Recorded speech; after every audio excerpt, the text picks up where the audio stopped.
Assalamualaikum warahmatullahi wabarakatuh.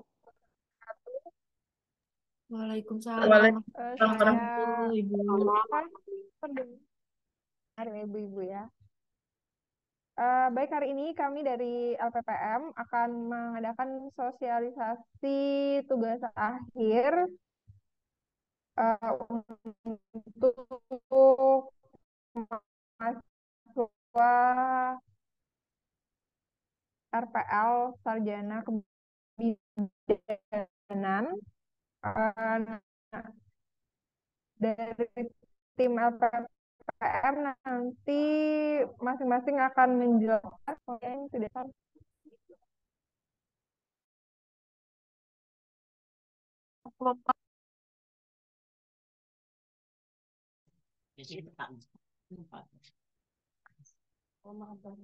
berapa kali sehari kira aja? Tiga kali, empat di nanti.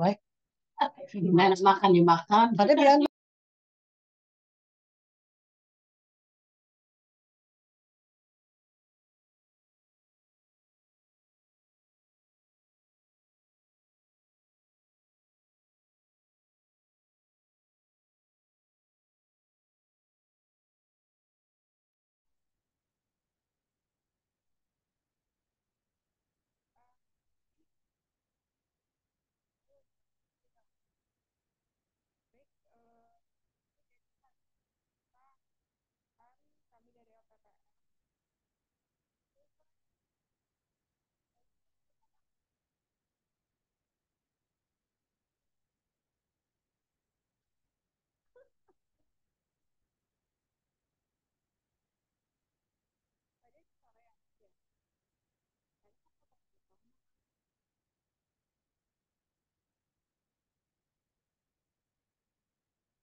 halo halo. Ada, oh iya, Ikram juga. kamu sudah menunggu Baik, kata telinga apa? mohon maaf Bu, karena ini memang jaringannya agak tidak stabil di sini. Kamu Baik, udah hari ini kita akan mengadakan sosialisasi mengenai tugas akhir mahasiswa untuk tahun akademik 2023-2024 ya, Ibu-ibu ya. Sebelumnya saya akan menyampaikan terlebih dahulu, eh, sebelum memulai ini mungkin ada sedikit pembukaan dari Ibu Ketua LPPM. Apakah Bu Putri sudah bergabung di Zoom?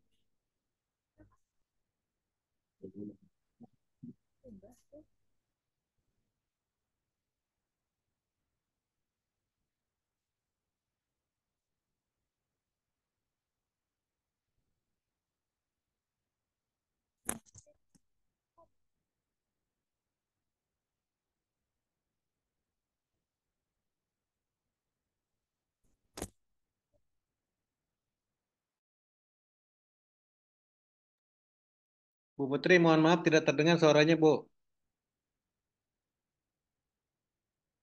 Bu Putri, mohon maaf tidak terdengar suaranya.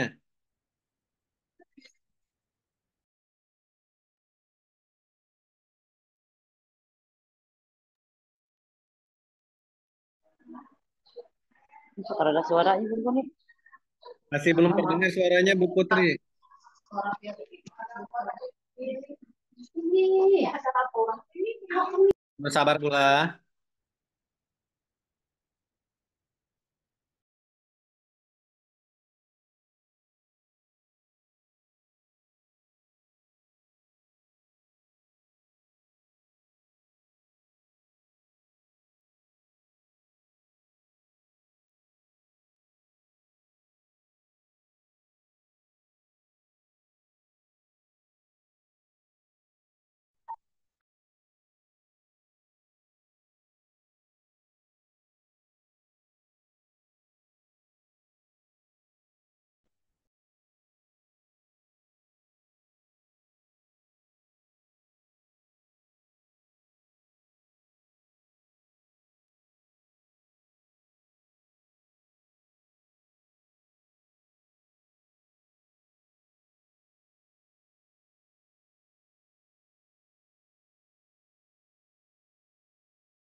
Sinyalnya nih. Halo. Bentar-bentar saya ganti ini lagi.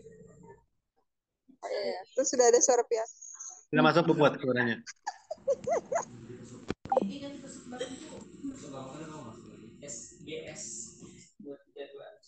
Apakah suara saya terdengar? Terdengar, Bu. Terdengar, Bu.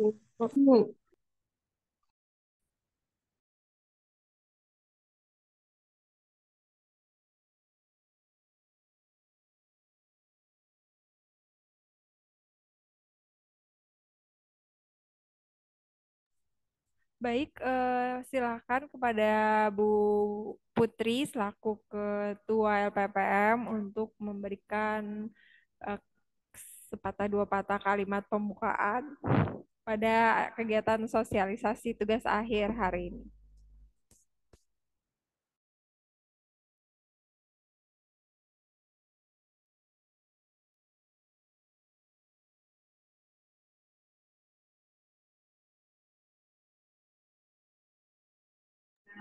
Bu Putri, mohon maaf, audionya tidak masuk lagi, Bu.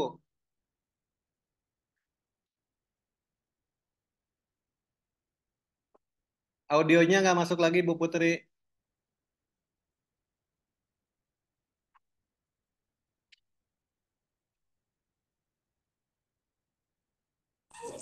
Bentar. Ya, sudah ada. Iya, Kak. Oh, ini udah kedengaran?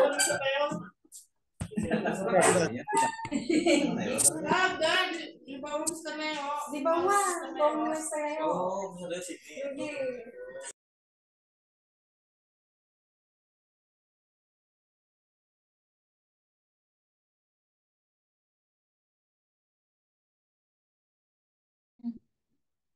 Apakah ini udah terdengar? Terdengar, Bu. Terdengar, Ibu. Oke. Baik, mohon maaf karena jaringan. Baik, Assalamualaikum warahmatullahi wabarakatuh. Selamat siang semuanya. Salam sejahtera buat kita semua. Alhamdulillah hari ini kita sudah bisa mengadakan sosialisasi tugas akhir. Yang dimana untuk tugas akhir ini adalah eh, untuk mahasiswa semester 2 dan 3 ya. Posisinya ada dua angkatan ya, di mana ada angkatan 7 dan angkatan 8. Nah, yang perlu diketahui bahwa tugas akhir ini adalah merupakan hal yang wajib buat yaitu yang sudah menempuh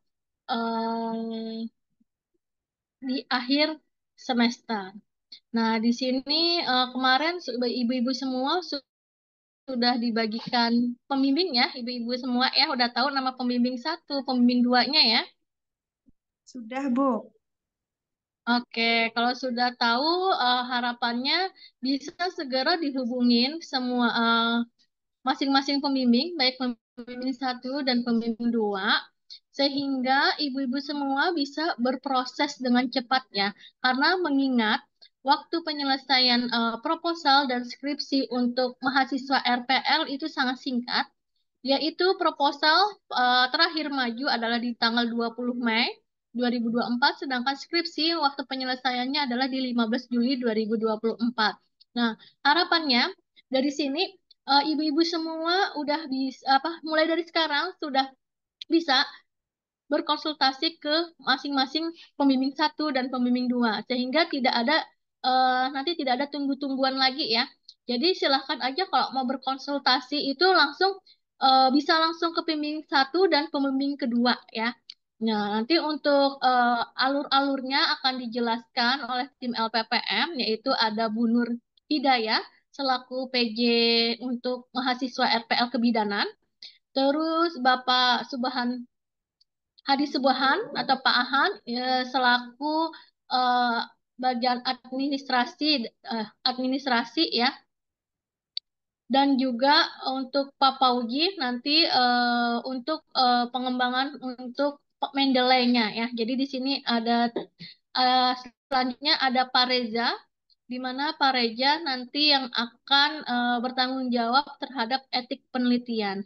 Nah, itulah yang harus ibu-ibu perhatikan semua sebelum ibu-ibu nanti melaksanakan tugas akhir ya.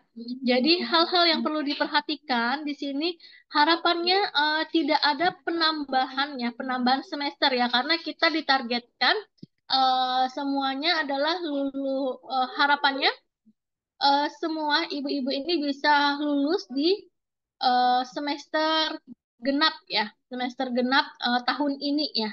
Nah, jadi yang perlu diperhatikan di sini adalah ibu-ibu semua harus mengerti dan memahami syarat pendaftaran skripsi ya, baik proposal ataupun skripsi.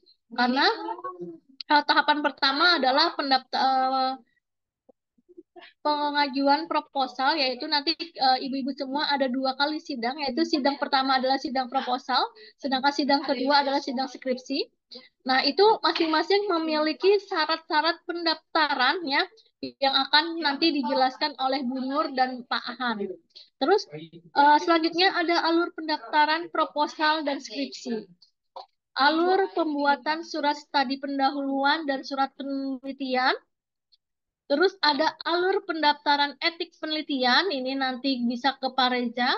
Ada cek plagiat untuk cek tata tulis ya, skripsi. Terus juga nanti ibu-ibu semua wajib menggunakan daftar pustaka, yaitu menggunakan Mendeley. Ini yang akan disampaikan oleh Pak Fauji Nurdin.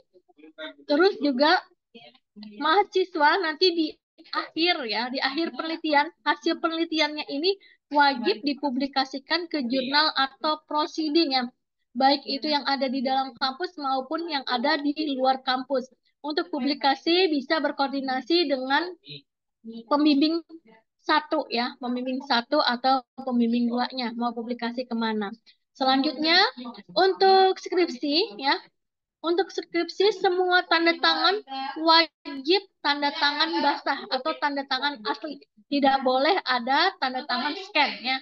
Di sini mungkin ada perwakilan dari prodi kebidanan, yaitu ada Ibu Novalia. Nah, nanti mungkin dari prodi juga bisa mengingatkan lagi kepada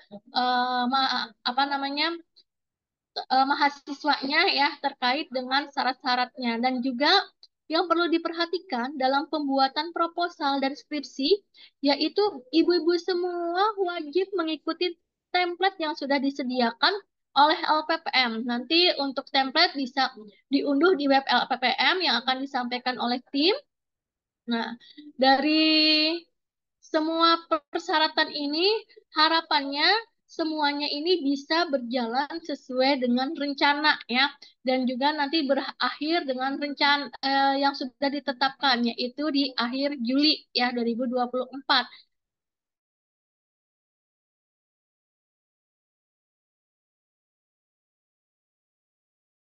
Semua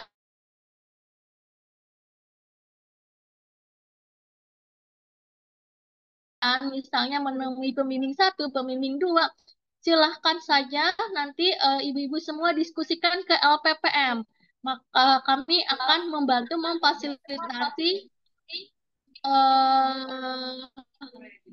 para mahasiswa ya untuk bertemu dengan pembimbingnya. Nah, karena ibu-ibu semua adalah mahasiswa RPL yang kelas jauh semua ya, jadi bisa saja untuk konsultasi melalui daring ya, bisa melalui online, yaitu silahkan dengan kesepakatan oleh pembimbing 1 dan pembimbing 2.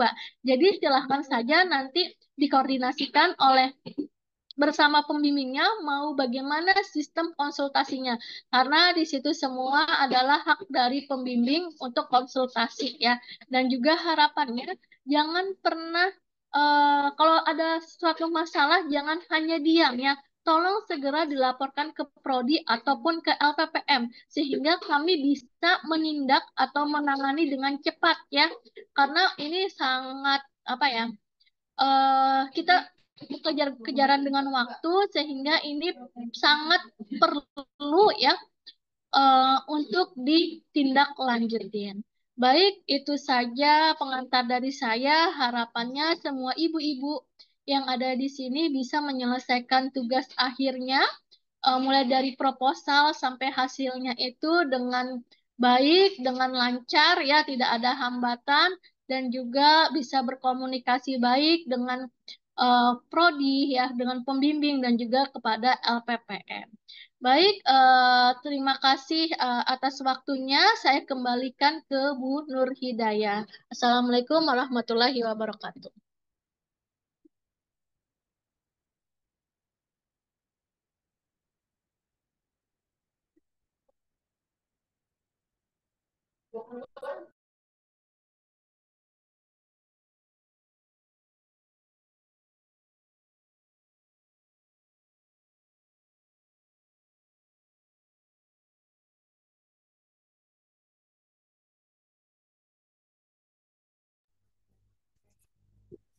Bu Nur Baik, Hidayah. tadi sudah ada sambutan atau pembukaan dari Bu Putri selaku Ketua LPPM. Baik, selanjutnya di sesi selanjutnya ini saya akan memaparkan sedikit mengenai tugas akhir. Dan nanti juga dari tim LPPM nanti masing-masing penanggung jawab akan memaparkan mengenai bagian apa ya, bagian yang harus ibu-ibu lalui untuk proses tugas akhir yang berkaitan dengan LPPM nanti ya. Nanti dari Pak Ahan akan menjelaskan tentang alur dan cara penggunaan web. Kemudian ada materi dari Pak Pauji mengenai penggunaan Mendeley dan juga tata cara untuk pendaftaran etik dari yang akan dijelaskan oleh Pak Reza. Baik, untuk sesi pertama ini saya jelaskan dulu untuk mengenai tugas akhir.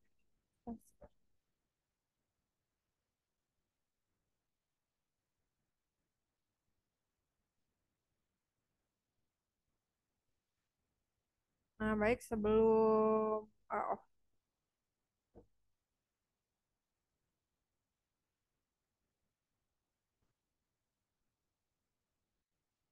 tunggu sebentar ya. Sepertinya masih loading tampilan share screen-nya.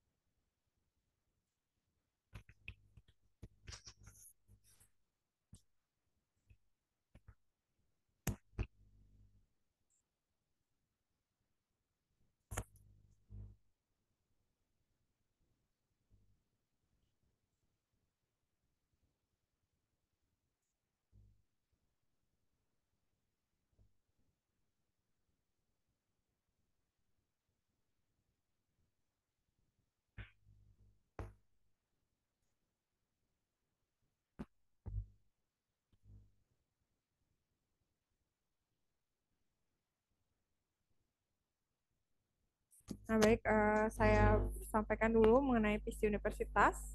Adapun visi Universitas Sri Mulia itu adalah menjadi universitas terkemuka dalam mengembangkan nilai potensi kekayaan lokal untuk menghasilkan lulusan yang berkarakter unggul dan berdaya saing di tingkat wilayah nasional dan internasional tahun 2030. Sedangkan visi LPPM sendiri adalah menjadi lembaga penelitian dan pengabdian kepada masyarakat unggul, berbasis unggulan riset dan pengabdian kepada masyarakat, berfokus pada budaya dan pengembangan nilai potensi kekayaan lokal melalui interprofessional collaboration, berdaya saing tingkat wilayah nasional dan internasional pada tahun 2030 ya. Dan ini visi Fakultas Kesehatan mungkin sudah mengalami revisi ya, menjadi fakultas kesehatan yang unggul dan mengembangkan potensi kekayaan lokal dalam ilmu pengetahuan, teknologi, dan pelayanan dengan mengedepankan kolaborasi interprofesi sehingga menghasilkan lulusan yang berkarakter, berinovasi, dan berdaya saing di tingkat internasional tahun 2033. Nah, jadi ibu-ibu untuk jenis-jenis tugas akhir yang ada di Universitas Sri Mulia itu yang pertama ada studi kasus, Apa itu studi kasus? Studi kasus itu adalah laporan kasus secara komprehensif dengan mengarah pada keunggulan setiap prodi. Nah, antara lain keunggulan prodi yang ada di kesehatan ini itu antara continuity of care dan patient center care. Nah, studi kasus itu juga dalam pelaporannya itu harus mampu menggambarkan pathway yang diperoleh dari kajian kasus yang dipelajari secara langsung. Kemudian untuk studi kasus ini menggunakan data primer dengan subjek data cukup satu kajian atau satu orang secara lebih luas dan mendalam sampai dapat ditemukan penyebab, manifestasi klinis, penyakit penyerta, hal yang harus dilakukan oleh bidan, perawat, dan tenaga medis baik secara farmakologis maupun non-farmakologis sehingga dapat didiagnosa. Nah, untuk jenis tugas akhir studi kasus ini disusun oleh mahasiswa D3. Kalau di tempat kita ini ada mahasiswa prodi D3 kebidanan dan juga oleh mahasiswa profesi biasanya. Nah, di mana untuk pengambilan kasusnya itu dapat dilakukan oleh wahana praktik ya. Nah, kemudian jenis tugas akhir yang kedua itu ada original research atau penelitian dengan data primer. Ini meliputi dua jenis, yaitu ada skripsi dan ada juga KTI atau karya tulis ilmiah. Nah, karya tulis ilmiah dan skripsi ini memiliki karakteristik antara lain, pertama dia harus mengacu pada unggulan riset Universitas Sarimulia, yaitu karena pengembangan potensi kekayaan lokal sesuai dengan unggulan pada masing-masing prodi. Nah, yang kedua juga, jika mengambil tugas akhir KTS skripsi, ini harus merujuk kepada roadmap dosen pembimbing. Maka ketika ibu-ibu ini ingin mengerjakan skripsinya, itu pertama itu harus konsultasi dulu dengan dosen pembimbingnya agar tema atau judul yang ibu ambil untuk skripsinya ini itu sesuai dengan roadmap dosen pembimbing. Kemudian skripsi juga dalam skripsi itu dia isinya mampu menganalisis. Nah, ini ya kuncinya itu mampu menganalisis, membahas, mengevaluasi keterbatasan dari penelitian yang dilakukan. Jadi ketika ibu-ibu nanti membuat skripsi, ini poin ini itu harus ada di skripsinya ibu ya. Nah, original riset ini untuk KTI itu biasanya karya tulis ilmiah ini yang itu merupakan tugas akhir untuk kelompok diploma 3. Kalau di Universitas Sarimulia itu diploma 3-nya ada di jurusan kebidanan, itu diploma 3 kebidanan. Sedangkan untuk skripsi ini tuh merupakan tugas akhir bagi program sarjana. Nah, inilah yang menjadi tugas akhirnya ibu-ibu semua, karena itu kan tingkatnya ada tingkat sarjana, sehingga tugas akhirnya itu adalah skripsi. Nah, skripsinya tadi itu harus memenuhi yang 3 unsur yang saya sebutkan di depan tadi. Sedangkan untuk nanti di profesi itu dia dimasukkan bagiannya karena ini umurnya kemarin si anak dalam KTP kakaknya karena di sini karena dimasukkan bagiannya KB sini. Nah, tugas akhir ketiga yang juga bisa diambil untuk sebagai tugas akhir itu adalah literatur review. Ini sebenarnya tidak terlalu disarankan ya, karena munculnya literatur review kemarin itu dikarenakan kondisi pandemi, tapi sekarang kita sudah melewati dan sudah memungkinkan untuk melaksanakan original research ya. Nah, literatur review sendiri itu merupakan bentuk penelitian yang dilakukan melalui penelusuran dengan bersumber dari jurnal internasional maupun nasional sesuai ketentuan yang berkaitan dengan topik penelitian untuk menjawab isu atau permasalahan yang ada. Mengacu kepada unggulan riset Universitas Sarimulia, jadi untuk literatur review sama harus mengacu kepada tema atau judul skripsi yang diambil itu harus mengacu kepada unggulan riset kampus atau Universitas Sarimulia. di mana unggulan kita itu ada mengarah pada pengembangan potensi kekayaan lokal atau sesuai dengan unggulan pada masing-masing prodinya. Dan jika mengambil tugas akhir berupa literatur review, ini juga sama, harus merujuk pada roadmap dosen pembimbing. Nah, berdasarkan pengalaman sebelumnya, literatur review ini untuk sumbernya itu harus menggunakan banyak sumber artikel ya. Nah, itu semua artikel yang digunakan itu harus dimasukkan ke dalam daftar pustaka, karena ada beberapa pengalaman sebelumnya itu artikelnya banyak, tapi ketika di daftar pustaka itu tidak sesuai, jumlahnya tidak sama. Nah, untuk literatur review ini bisa disusun oleh semua jenjang yang ada di Fakultas Kesehatan, baik itu program diploma, program sarjana, maupun program profesi. Nah, itu adalah jenis tugas akhir yang bisa ibu-ibu ambil sebagai tugas akhirnya tadi. Jadi untuk jenjang sarjana itu bisa berupa skripsi, tugas akhirnya, atau bisa juga berupa literatur review. Skripsinya tuh berupa original research ya, atau penelitian langsung. Nah, untuk literatur review tadi memang tidak disarankan kalau untuk sekarang ini, karena jika ingin melakukan tugas akhirnya itu mengambil yang jenis literatur review, itu harus ada surat pernyataan dari mahasiswa dan dosen pembimbing bahwa pengambilannya ini memang sudah seizin dosen pembimbing, dan juga dosen pembimbing itu bertanggung jawab terhadap isi dari tugas akhir literatur reviewnya. Nah, ini gambaran umum mengenai proses pelaksanaan tugas akhir yang ada di Universitas Sarimulya. Nanti untuk lebih detailnya akan dijelaskan oleh Pak Ahad. Nah, yang pertama untuk tahapannya ini nanti memulai, kemudian dilakukan penentuan pembimbing tugas akhir. Nah, di mana ini sudah ditentukan ya untuk pembimbing tugas akhirnya, dan untuk nama pembimbing tugas akhir itu dapat dilihat di web, sudah kita umumkan di web LPPM. Silakan ibu-ibu untuk menghubungi pembimbing untuk menentukan judul dan tema penelitian tugas akhirnya. Nah, kalau sudah konsultasi ke pembimbing, jadi saya tekankan kalau sudah konsultasi ke pembimbing dan sudah disetujui oleh pembimbing untuk judul tugas akhirnya, maka ibu-ibu harus melakukan screening judul tugas akhir tersebut di web LPPM.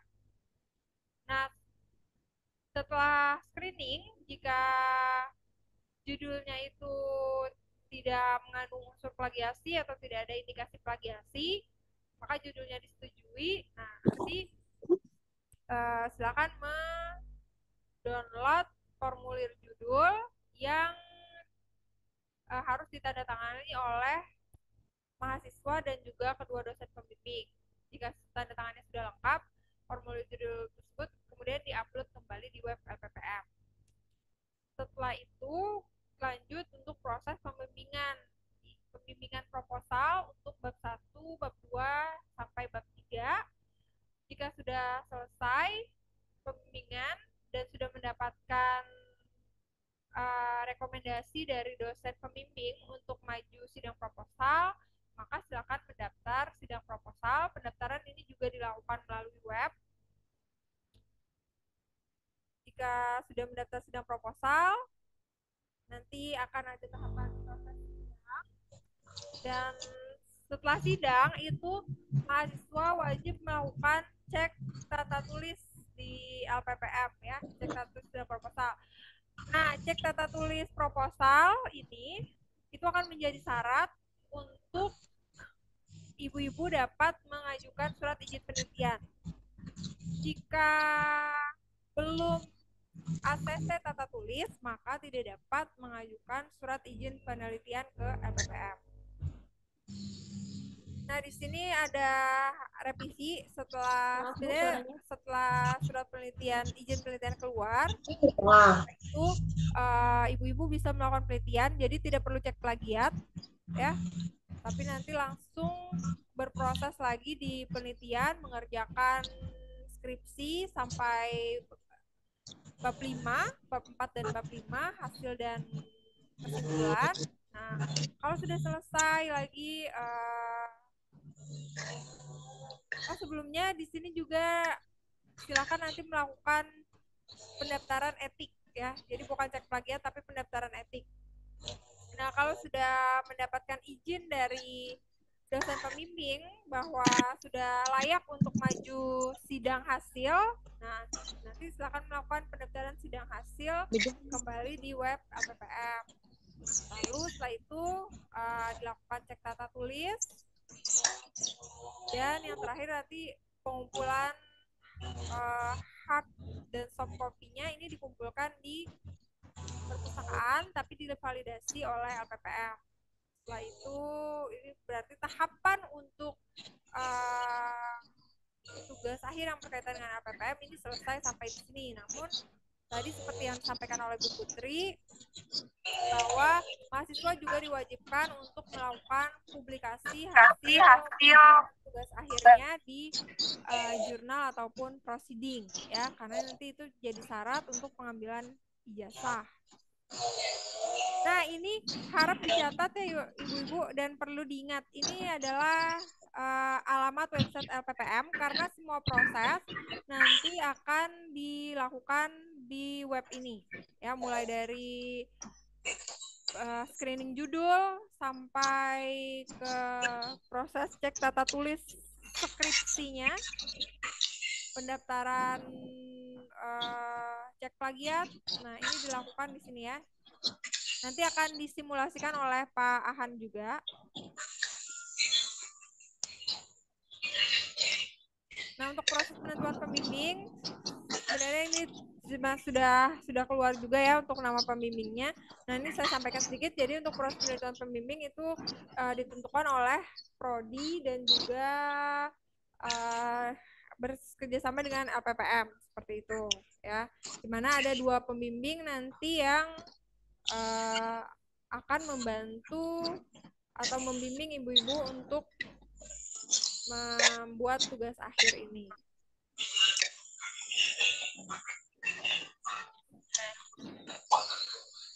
Nah, jadi di sini juga disampaikan bahwa ada beberapa catatan. Jadi ibu-ibu dapat melakukan bedah literatur sederhana dulu sebelum maju ke pembimbing 1. Nah, untuk proses bimbingan juga harus sesuai dengan ketepatan. Kemudian daftar pustaka itu sudah dituliskan mulai dari mahasiswa konsul bab 1. Sidang etik ini semuanya wajib mendaftar etik penelitian, walaupun nanti ada yang disidangkan atau ada yang tidak sesuai dengan penelitian yang diambil, apakah itu langsung melibatkan ke makhluk hidup atau tidak. Nah, ini untuk persyaratan ujian proposal. Jadi syarat jika ibu-ibu ingin maju ujian proposal, ada beberapa syarat yang harus dipenuhi. Ya, yang pertama itu harus sudah membayar uang pendaftaran proposal, seminar proposal. Yang kedua, nanti mahasiswa mendaftar sidang proposal ini melalui web LPPM, akan disimulasikan nanti. Kemudian minimal konsulnya itu adalah 6 kali dengan masing-masing pembimbing 1 dan pembimbing 2. Jadi bukan 3 kali di pembimbing 1, 3 kali pembimbing 2, bukan, tapi 6 kali, ya. Pembimbing 1 6 kali, pembimbing 2 6 kali. Kalau kurang dari 6 kali, maka nanti belum boleh untuk maju sidangnya. Untuk proposal, minimal daftar pustakanya ada 15. Yang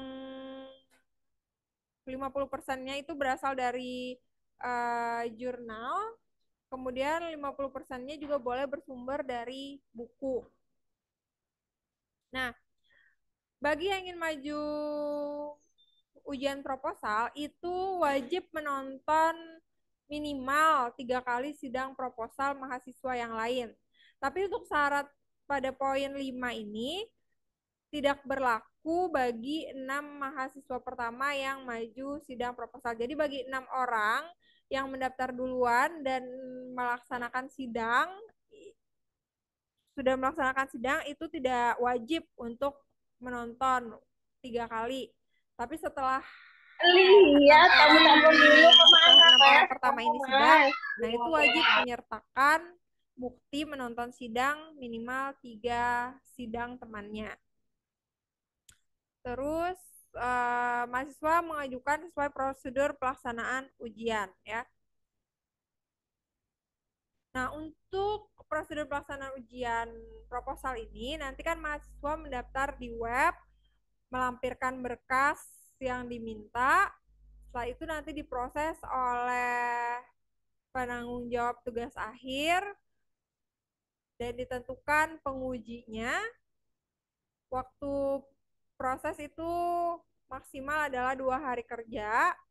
Jadi kalau misalnya baru daftar 1 jam tapi belum dapat penguji, jadi sabar dulu ya Bu ya. Karena tadi kita lihat dulu, kita cek dulu nih apakah sudah sesuai, sudah lengkap berkasnya seperti itu. Jadi ada proses pengecekan berkas. Nah, setelah itu kalau misalnya sudah dapat penguji, nanti silahkan ibu-ibu menghubungi penguji dan pembimbingnya untuk menentukan kapan waktu sidangnya. Kalau sudah fix, silahkan minta nomor surat berita acara ke Pahan.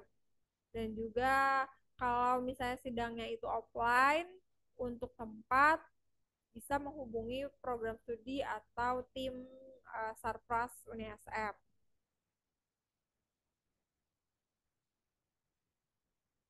Nah, ini hal yang perlu diperhatikan. Mahasiswa itu mendaftarnya minimal 3 hari sebelum pelaksanaan. Jadi jangan hari ini mendaftar, hari ini juga anak sidang, atau hari ini mendaftar, esok anak sidang. Jadi minimal 3 hari sebelum pelaksanaan ya Bu ya. Sudah maju sidang etik untuk penelitian dengan kriteria eksperimen atau intervensi sampel. Nah, ini yang perlu diperhatikan. Sedangkan untuk persyaratan ujian sidang hasil sama saja dengan proposal tadi, tapi yang perlu diperhatikan adalah jumlah konsulnya itu minimal 12 kali konsul, dihitung dari mulai awal proposal, atau setelah sidang proposal itu ditambahin lagi 6 kali konsul ke pembimbing 1 dan juga pembimbing 2 masing-masing untuk yang bagian skripsinya. Ini nilai plagiatnya ini tidak harus ya, karena pengujian plagiat itu dilakukan nanti setelah sidang pada saat pengecekan tata tulis.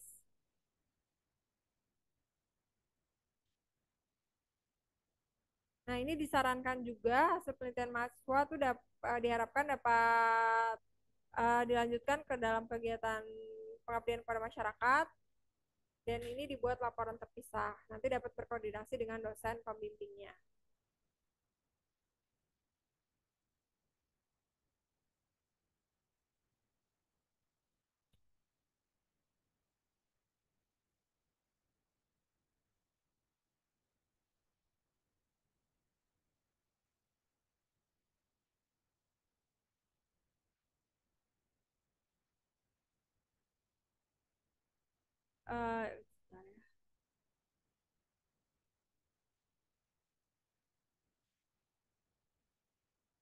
Nah, ini untuk alur pembayaran sidang proposal dan sidang akhir. Jadi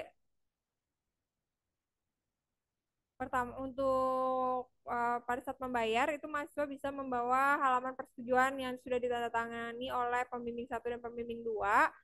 Tanda tangannya itu harus asli. Nah, untuk mahasiswa ini bukan mahasiswa D3 ya. Untuk mahasiswa prodi sarjana, biaya sidang proposal itu sebesar 900.000, sedangkan untuk skripsinya itu sebesar 1 juta rupiah ya. Nah, ini nanti pembukti pembayaran sidangnya ini itu dilampirkan pada saat mendaftar sidang di web. Jadi nanti berkasnya dikumpulkan jadi satu dengan berkas yang lain. Nah, untuk pembayaran sidangnya dapat dilakukan langsung ke LPPM jika ingin membayar secara tunai atau cash, atau dapat juga ditransfer ke rekening LPPM. Untuk nomor rekening nanti akan saya share melalui Prodi.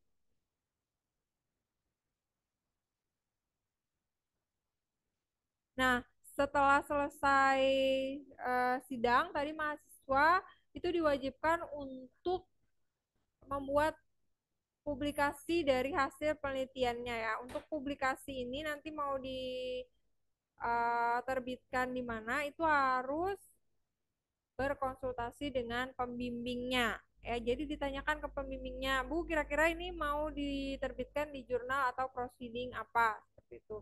Jadi jangan lepas dari arahan pembimbing. Baik, jauh ini ada pertanyaan, Bu?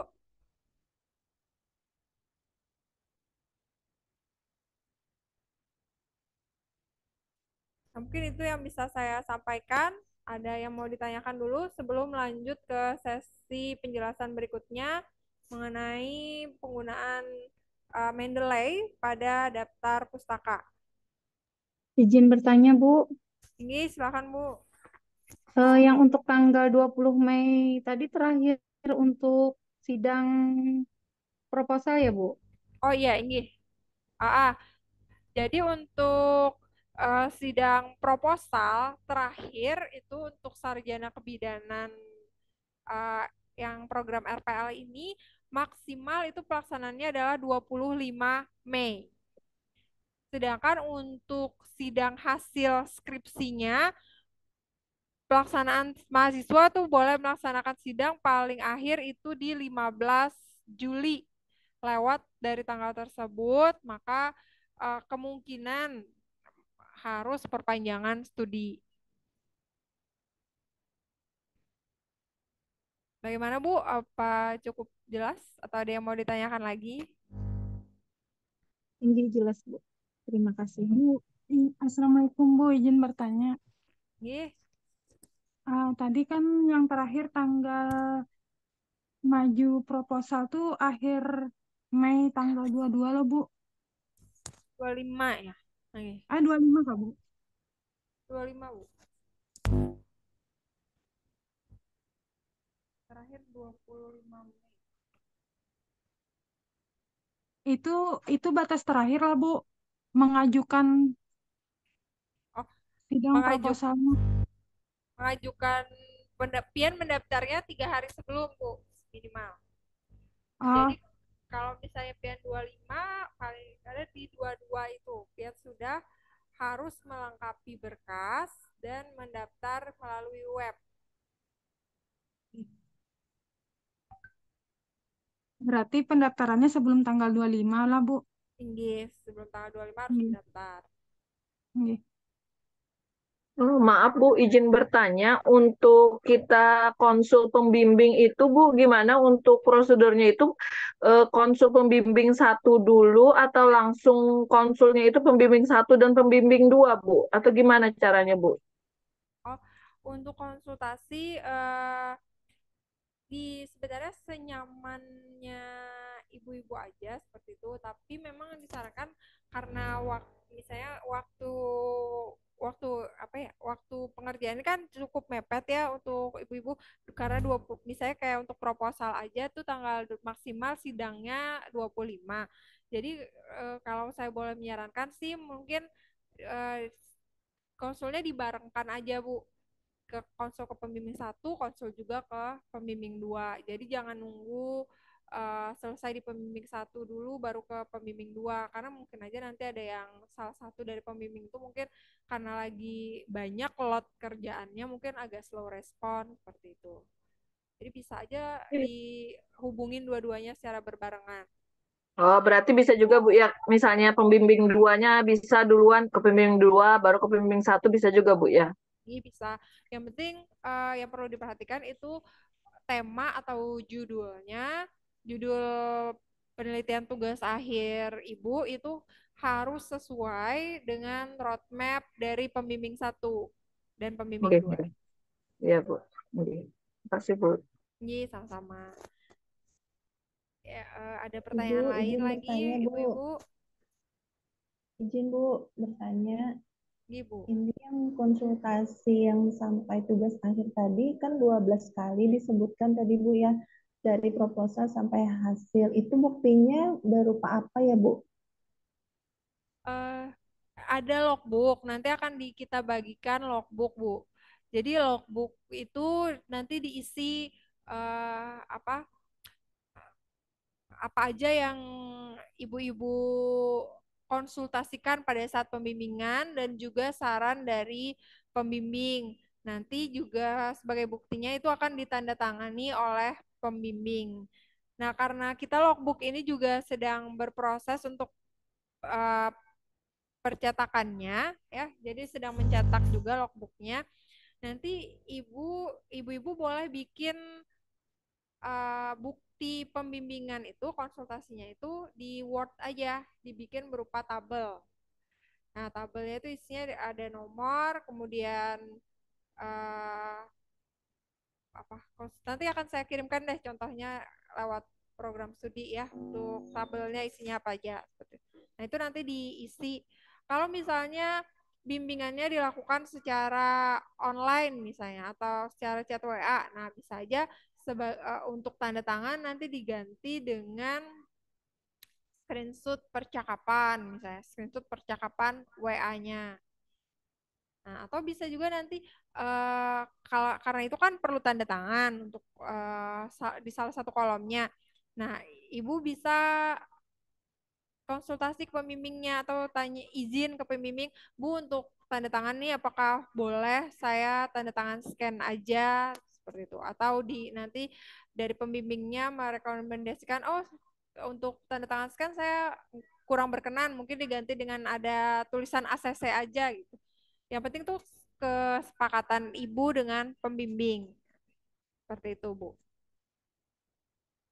Terima kasih, Bu. Iya, sama.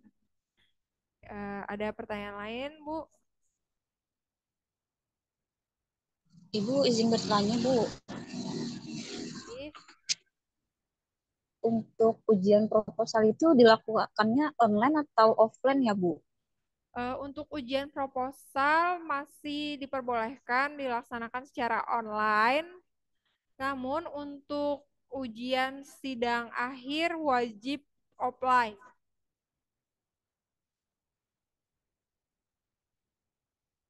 Nah, untuk yang sidang proposal jika dilaksanakan secara online, karena mungkin kan jarak ibu-ibu nih jauh, susah misalnya izinnya di tempat kerja. Nah, untuk Zoom-nya itu dapat minta ke pihak universitas, nanti difasilitasi oleh program studi. Nah, untuk minta Zoom sidangnya seperti itu.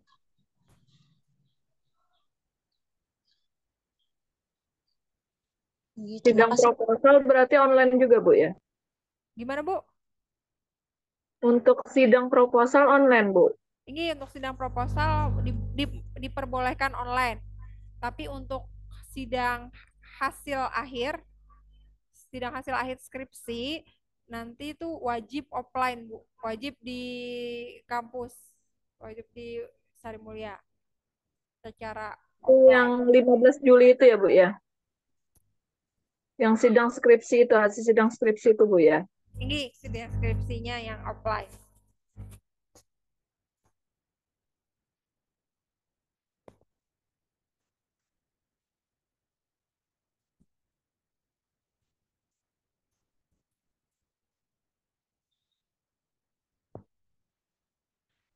Ada pertanyaan lagi, Ibu-ibu? Izin bertanya, Bu. Iya. Tadi kan, Bu, batas pendaftaran untuk ujian proposal itu terakhir tanggal 25 Mei. Halo, Bu. Iya ya, Bu, ya. Berarti setelah tanggal 25 Mei itu sudah mulai sidang ujian proposalnya, Bu, lah. Setelah. 25 Mei itu terakhir sidang proposal. Oh, Setelah itu tidak boleh lagi. Berarti kalau setelah itu Ibu lewat dari batas maksimal. Nah, konsekuensinya kan sebenarnya kalau lewat batas maksimal ini nanti Ibu jadi terlambat mengerjakan penelitiannya, otomatis kemungkinan berimbas lagi ke sidang hasil atau sidang akhir skripsinya. Nah, kalau Ibu sidang hasil skripsinya ini lewat dari batas maksimal yang ditentukan, kalau dari LPPM itu kan menentukan 15 Juli, 15 Juli kan sidang akhir, maksimal sidang akhir. Nah, itu kemungkinan Ibu harus perpanjangan studi seperti itu, karena kan nanti akan berimbas molor yudisiumnya seperti itu, Bu. Jadi inggih, Bu. batas akhir pelaksanaannya, Bu. Inggih, berarti bulan Mei itu sudah ada yang maju, Bu lah. Inggih, kalau misalnya sudah semisal pian cepat aja nih melaksanakan, mungkin 3 minggu sudah bisa selesai bab 1, 2, 3 pian dari sekarang nih, atau sekarang pian sudah mulai berproses. Nah, nanti di awal Mei pian mau sidang proposal, boleh, asalkan berkas persyaratannya sudah lengkap. Proses di LPPM tadi, Bu lah, inggih. Inggih. Inggih, makasih, Bu. Inggih, sama-sama, Ibu. Mungkin untuk sesi ini ulun cukupkan dulu, Bu ya. Nah, biar kita bisa lanjut ke sesi penjelasan berikutnya dari Pak Pauji mengenai penggunaan Mendeley pada kutipan dan daftar pustaka. Pada Pak Pauji, saya persilakan. Baik, terima kasih banyak Bu Nur atas kesempatannya. Assalamualaikum warahmatullahi wabarakatuh. Selamat siang, Ibu-ibu. Waalaikumsalam warahmatullahi wabarakatuh. Siang, Pak. Screen ya, sebentar.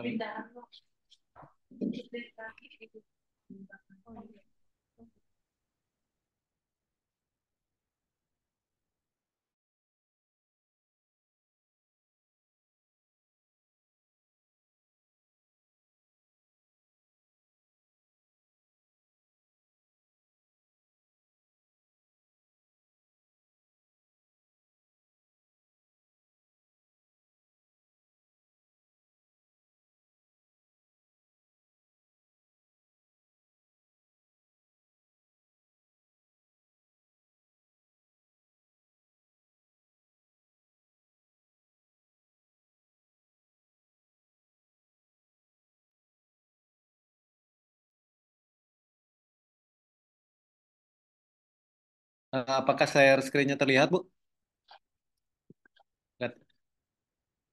Baik. Ini Pak, terlihat share screen-nya.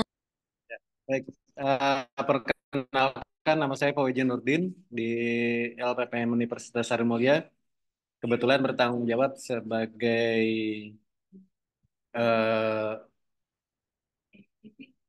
staf untuk publikasi di Universitas Sarimulya, baik itu jurnal maupun proceeding.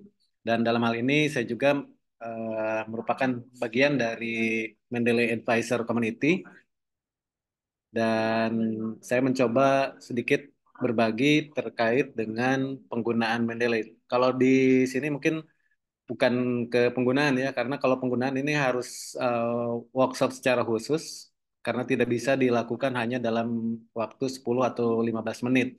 Karena banyak hal yang harus dipelajari dan banyak hal yang harus disiapkan. Ya. Jadi mungkin selintas saja dari saya perkenalan terkait apa itu Mendeley dan bagaimana cara mendapatkannya. Terus bagaimana Mendeley itu bisa membantu ibu-ibu semuanya dalam melaksanakan tugas akhir, gitu ya, melakukan proses tugas akhir.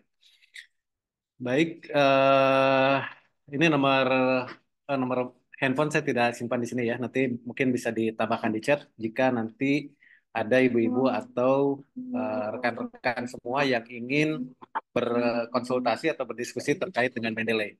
Sebetulnya Mendeley ini sepertinya sudah pernah diberikan materi ini pada saat matrikulasi ataupun pada saat mata kuliah metode penelitian. Ya, jadi eh, saya coba apa namanya? Saya asumsikan bahwa ibu-ibu ini sudah mendapatkan materi itu, ya, karena di matrikulasi kalau saya tidak salah itu ada di MK metodologi penelitian atau komputer dasar dan internet. Biasanya di dua dua mata kuliah itu ada dijelaskan terkait dengan penggunaan Mendeley. Baik, lanjut ke slide selanjutnya. Tuh. Oke, ini bukti bahwa saya sudah tergabung di Mendeley Advisor ya, dan diketahui oleh Elsevier. Saya awali dengan sebuah quote, "There is no best tool in research, but some are more interesting than the others." Jadi tidak ada alat yang paling bagus ya di dalam melakukan sebuah penelitian, tapi di antaranya lebih gitu ya, lebih membuat lebih tertarik daripada yang lain. Nah, sebelum kita bicara tentang Mendeley, kita harus tahu dulu apa yang dinamakan dengan citasi, referensi, bibliografi, dan plagiarism. Ya, jadi ada beberapa hal yang perlu dipahami dulu ya, apa yang dinamakan dengan citasi, reference, bibliografi, dan plagiarism. Yang pertama yaitu tentang citation. Menurut Subnis di tahun 2018, citation itu adalah sebuah kutipan, gitu ya, sebuah kutipan yang mengacu kepada sumber orsinil yang kita masukkan di dalam teks kita atau di dalam artikel kita atau di dalam skripsi kita. Nah, itu yang dinamakan dengan citasi. Ya, jadi kita memention atau mengutip dari sumber yang orsinil.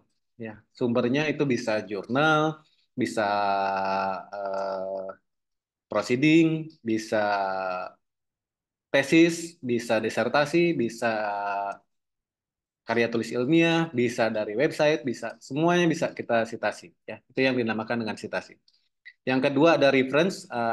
Reference is apa reference itu ya? Reference is a list correspondent to a complete list of citation. Jadi reference atau referensi ini adalah list atau urutan ya. Kalau biasanya lebih kita kenal dengan daftar pustaka ya. Jadi kalau citation itu citasinya, kutipannya, nah reference ini adalah daftar dari citasian. Jadi kita mengambil dari mana sumbernya, nanti akan muncul di reference tersebut. Ya. Nah, selain reference ada juga bibliografi. Nah, bedanya apa antara bibliografi dengan reference? Nah, bibliografi ini biasanya kita tidak mengutip di dalam, namun kita menggunakannya. Salah satu contoh, eh, dalam penulisan skripsi tugas akhir, dalam penulisan tugas akhir mahasiswa itu ada menyebutkan panduan tugas akhir mahasiswa Universitas Sarimulya tahun 2023 misalkan ya. LPPM Universitas Sarimulya. Nah, itu tidak kita kutip namun kita masukkan di bibliografi. Karena apa? Karena kita mengambil template-nya, karena kita mengambil stylenya itu dari panduannya LPPM. Nah, jadi seperti itu ya. Jadi perbedaan antara reference dan bibliografi adalah kalau reference dia ada citasinya, kalau bibliografi dia tidak harus ada citasinya. Ya. Nah, yang selanjutnya adalah plagiarism. Yang dinamakan dengan plagiarism ini adalah is passing someone work as your own. Jadi mengambil hasil kerja orang lain sebagai milik kita ya, tanpa kita minta izin atau kita minta persetujuan tanpa sepengetahuan dari penulisnya atau pemilik dari artikel tersebut. Nah, itu yang dinamakan dengan plagiarism. Plagiarism ini banyak macamnya. Ada yang full plagiarism, jadi satu skripsi orang lain atau satu artikel orang lain di copy paste sama persis. Nah, itu dinamakan dengan full plagiarism. Ada ya juga yang half plagiarism, yang separohnya gitu ya. Dan ada juga yang dia sistemnya di paraphrase. Ya, itu di paraphrase. padahal artikel yang sama gitu ya, cuman di parafrase. Nah, itu juga termasuk ke dalam plagiarism. Ya. Nah, ini salah satu contoh citasi ini seperti ini ya, citation, reference, bibliography, and plagiarism. Di sini ada Subnis 2018. Ini ditulis oleh Subnis pada tahun 2018. Ya, itu ya, contoh daripada citasi. Nah, yang selanjutnya adalah terdiri dari apa saja sih sebuah reference atau referensi itu? Ya, sebuah referensi menurut Subnis di 2018 itu terdiri dari beberapa komponen dasar. Yang pertama ada author atau penulis, yang kedua ada title of work atau judul tulisan, yang ketiga itu second title, itu biasanya subtitle ya. Kalau jurnalnya misalnya atau jurnal berjudul bahasa Inggris, biasanya ada subtitlenya bahasa Indonesia ataupun sebaliknya. Nah, yang selanjutnya ada sumbernya yaitu jurnal, proceeding, website atau buku atau yang lainnya gitu ya. Yang selanjutnya ada publication date atau tanggal dipublikasikannya kapan. Kalau untuk jurnal selanjutnya ada volume dan isu. Itu biasanya kalau di jurnal ada volume 1 nomor 1 tahun 2000, misal kata 2023. Yang selanjutnya ada page number atau nomor halaman. Yang selanjutnya ada editor, itu biasanya khusus untuk buku ya. Ada editor, translator, dan other contributor. Yang selanjutnya ada URL web or web address. Ya, URL atau web address ini adalah sumber-sumber yang berasal dari internet, baik itu jurnal,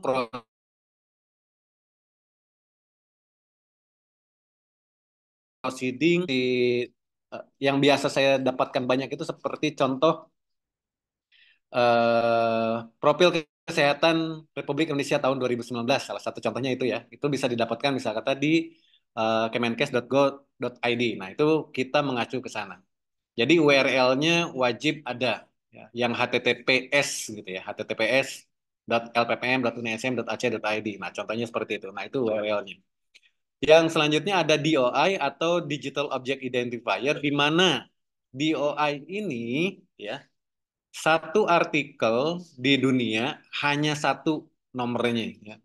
Digital Object Identifier-nya itu hanya satu. Jadi tidak akan ada yang sama nomornya. Meskipun artikelnya berbeda gitu ya, tidak akan ada yang sama nomor untuk digital object identifier-nya.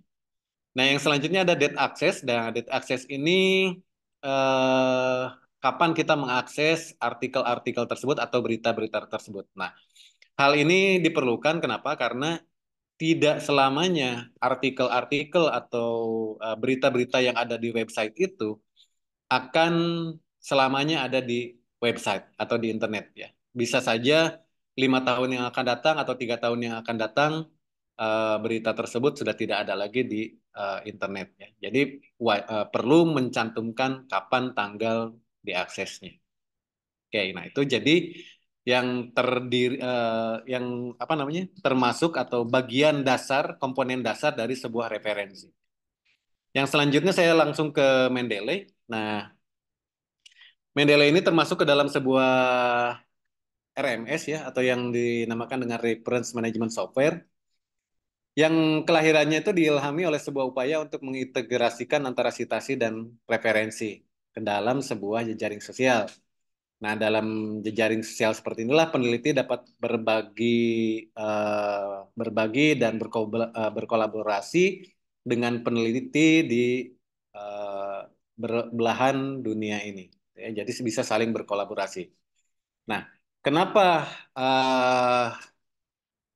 saya secara personal lebih mengutamakan menggunakan Mendeley daripada software-software yang lain? Sebenarnya selain Mendeley itu banyak ya, ada Zotero, ada EndNote, ada Repman, ada BibTeX gitu ya. Banyak sebenarnya. Namun kenapa saya lebih memilih ke Mendeley itu kurang lebih ada 9 alasannya ya. Yang pertama ada gratis ya, gratis dan kita dikasih kuota 2 giga untuk penyimpanan di cloud-nya. Nah, penyimpanan ini dimaksudkan untuk penyimpanan data-data referensi kita. Yang selanjutnya multi-platform. Multi-platform ini bisa digunakan di Microsoft bisa digunakan di Windows, ya, di Macintosh dan juga bisa di Linux. Yang selanjutnya yang nomor 3 itu bisa support annotation and highlight. Terus kita juga mempunyai author profile di Mendeley. Terus ada Mendeley statistik untuk publikasi yang sudah kita lakukan. Selanjutnya ada group for collaboration. Kita bisa bikin grup di dalamnya. Misal kata nanti mau bikin grup satu angkatan gitu ya, bisa bikin grup di dalam Mendeley tersebut. Dan nanti bisa saling berbagi sheet. Kada mau. Nih kada mau laptop. Oke, yang selanjutnya data repository. Data repository itu jadi apa yang sudah kita masukkan ke dalam Mendeley itu akan tersimpan di data repositorinya kita dan juga di data repositorinya Mendeley. Yang selanjutnya yaitu ada community support atau dukungan dari komunitas baik di tingkat internasional maupun di tingkat nasional. Kalau di internasional itu di Mendeley Advisor Community. Kalau untuk di tingkat nasional Indonesia itu ada supportnya dari MAI atau Mendeley Advisor Indonesia. Untuk di Kalimantan sendiri kurang lebih ada sekitar 20 advisor ya. Salah satunya ada di Universitas Sarimulya. Nah, yang selanjutnya ada Mendeley Career and Founding, dan Mendeley Career and Founding ini memberikan kesempatan kepada peneliti-peneliti atau kepada researchers untuk mendapatkan pekerjaan, mencari pekerjaan atau mendapatkan pekerjaan dan mendapatkan dana hibah dari perusahaan-perusahaan yang tergabung di Mendeley. Nah, itu kenapa alasan memilih Mendeley. Ya. Nah, yang selanjutnya adalah ini gambarannya ya. Gambarannya seperti ini, bahwa Mendeley itu bisa mengorganisir, kita bisa membaca, menganotasi, mensitasi, dan mengkolaborasi. Nah, untuk mendapatkan akunnya silakan ibu-ibu nanti ke mendeley.com. Nanti tolong diingat ya, bukan Mendeley atau Mandai ya, atau kebanyakan salah melafalkan ya, tapi silakan nanti di screenshot atau misalnya kata dicoba nanti ya, mendeley.com. Nanti silakan di create akun atau di buat akunnya dulu. Setelah buat akun nanti ibu-ibu akan mendapatkan email untuk mengaktifasi ya, gratis Bu ya. Nah, nanti setelah dapat emailnya yang harus dilakukan adalah mendownload ya, mendownload MRM atau Mendeley Reference Manager untuk Windows ya, ataupun untuk Macintosh nanti disesuaikan dengan kebutuhan laptopnya.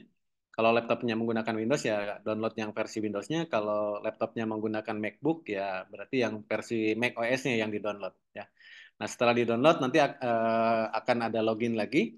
Setelah login nanti data yang tersimpan di cloud itu akan tersinkron di apa namanya? Di Mendeley Reference Manager yang ada di dalam laptop kita. Ya. Nah, selain Mendeley Reference Manager, banyak lagi yang lainnya ya. Ada Mendeley Web Importer. Ya, ini salah satu fitur yang saya sangat suka karena dengan Mendeley Web Importer ini kita tidak perlu susah-susah lagi memasukkan artikel tersebut ke dalam Mendeley Reference Manager karena bisa diimpor menggunakan Mendeley Web Importer. Ya. Ini untuk semua browser bisa ya, untuk Chrome bisa, untuk Edge bisa, untuk Safari bisa, untuk Opera juga bisa. Ya. Oke, untuk pembuatan account, ini seperti ini contohnya ya. Ini contohnya login ya. Sebenarnya ini contoh login yang jika sudah punya account gitu ya, nanti dimasukkan email, dimasukkan password, baru kita sign in. Nah, tampilan awalnya itu seperti ini. Ya, tampilan awalnya seperti ini.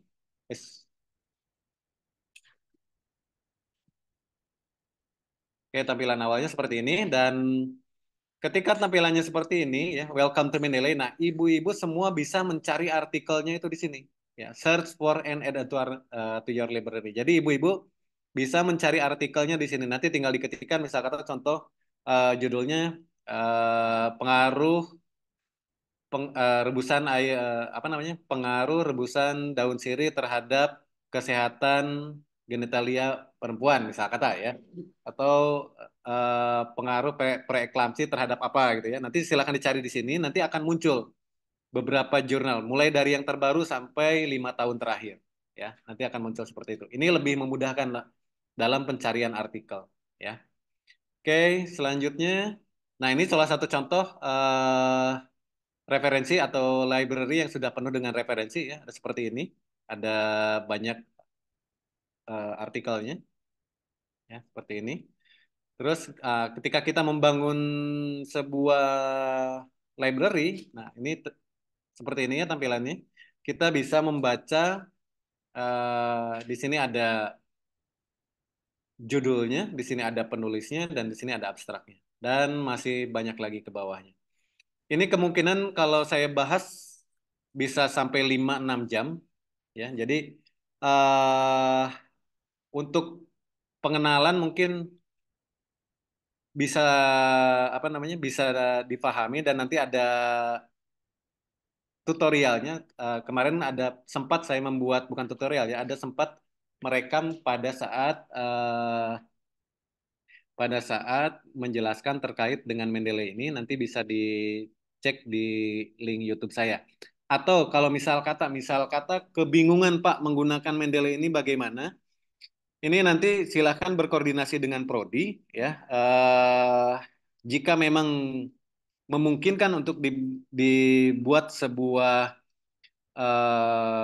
pelatihan ya, pelatihan penggunaan Mendeley silahkan diagendakan oleh prodi ya. Jika prodi misal kata tidak bisa mengagendakan, terus ibu-ibu misal kata pengen nih belajar tentang Mendeley, silahkan ibu-ibu tentukan waktunya, silahkan ibu-ibu tentukan waktunya kapan, di mana.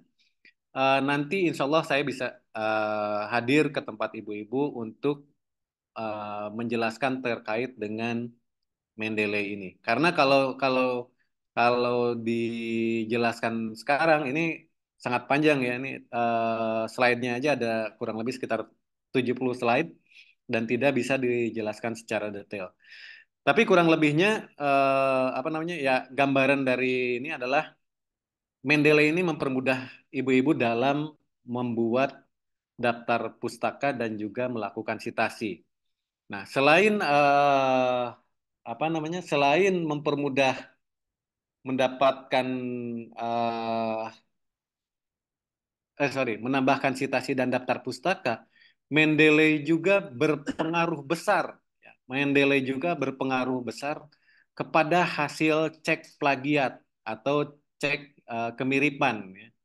Karena saya pernah melakukan beberapa kali pengecekan plagiat, ya, membandingkan antara satu artikel yang menggunakan Mendeley dengan artikel yang lain tidak menggunakan Mendeley itu lumayan cukup signifikan perbedaannya ya. Yang tidak menggunakan Mendeley itu ketika melakukan cek plagiat itu nilainya hampir 65% ya. Sedangkan yang menggunakan Mendeley itu kalau tidak salah kurang lebih hanya sekitar 25%. Nah, untuk plagiat sendiri di Universitas Harimulya kita membatasi maksimum itu 30%. Ya. 30% dengan catatan 30% dari berbagai sumber atau per sumber itu 1%.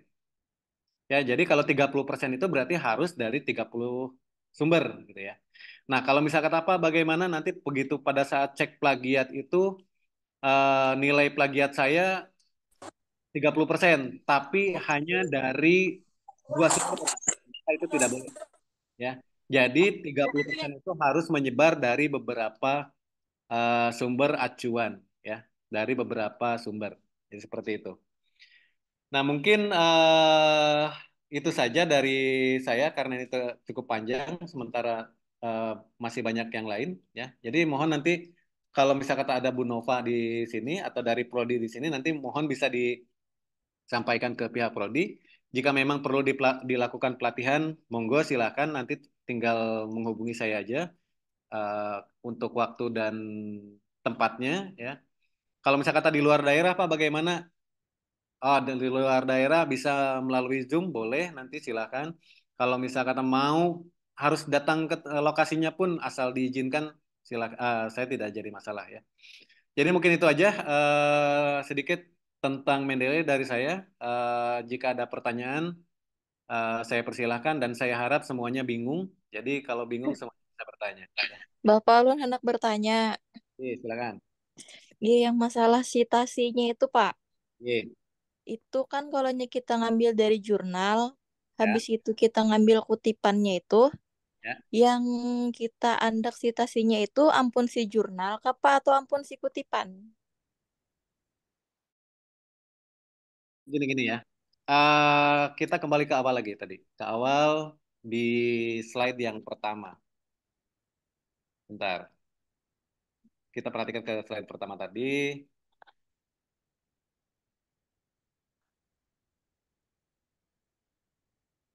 Nah, ini ya.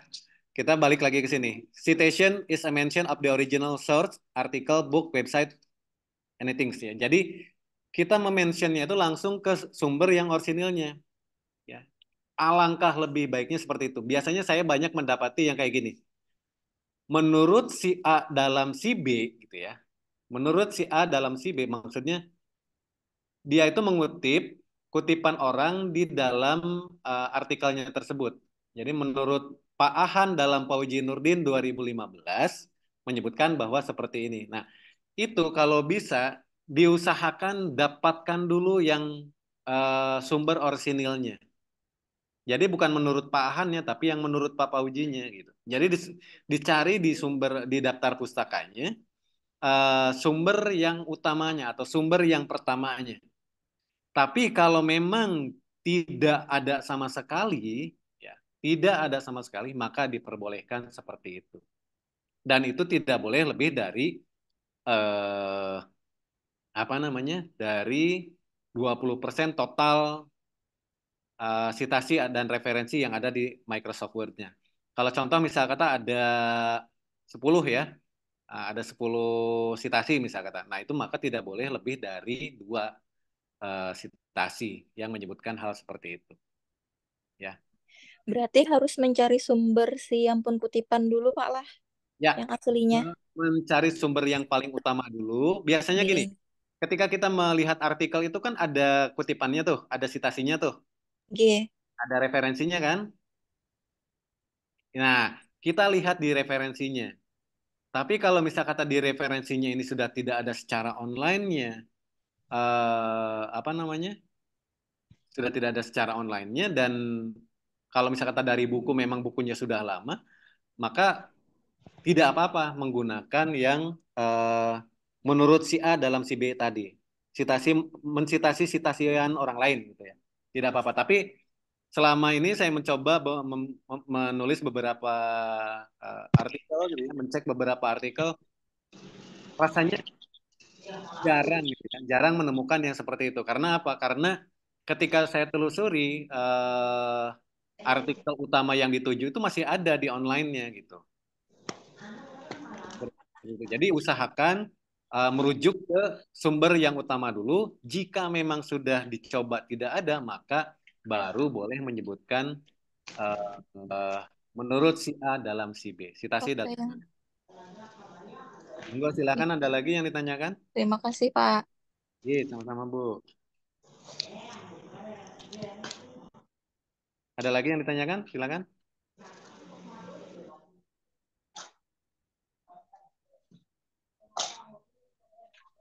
Jika tidak ada yang ya. Halo Pak.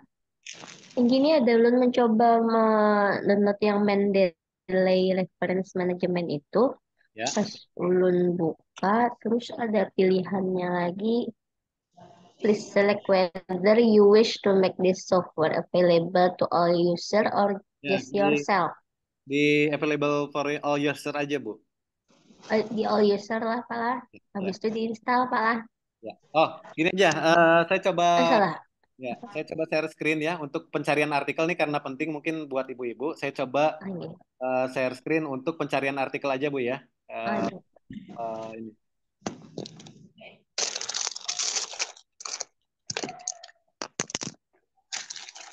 Jadi paling beberapa.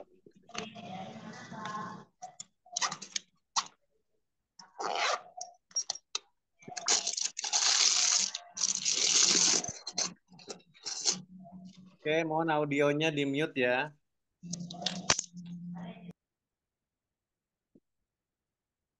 Terlihat share screen-nya, Bu?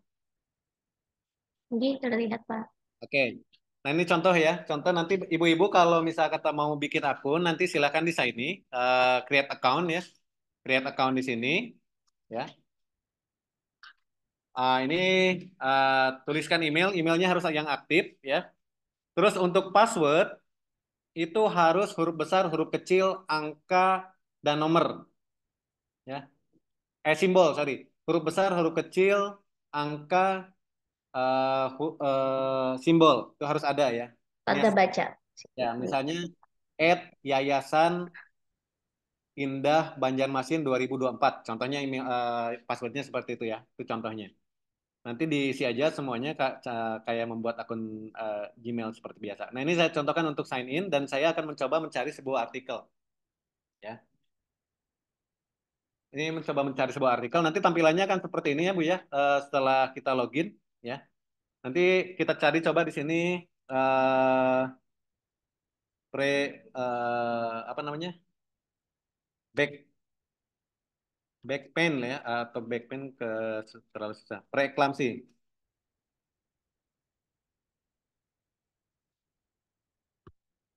Nah, ini ketika kita melakukan pencarian dengan hanya satu suku kata aja gitu ya, preeklamsi, maka di sini akan muncul.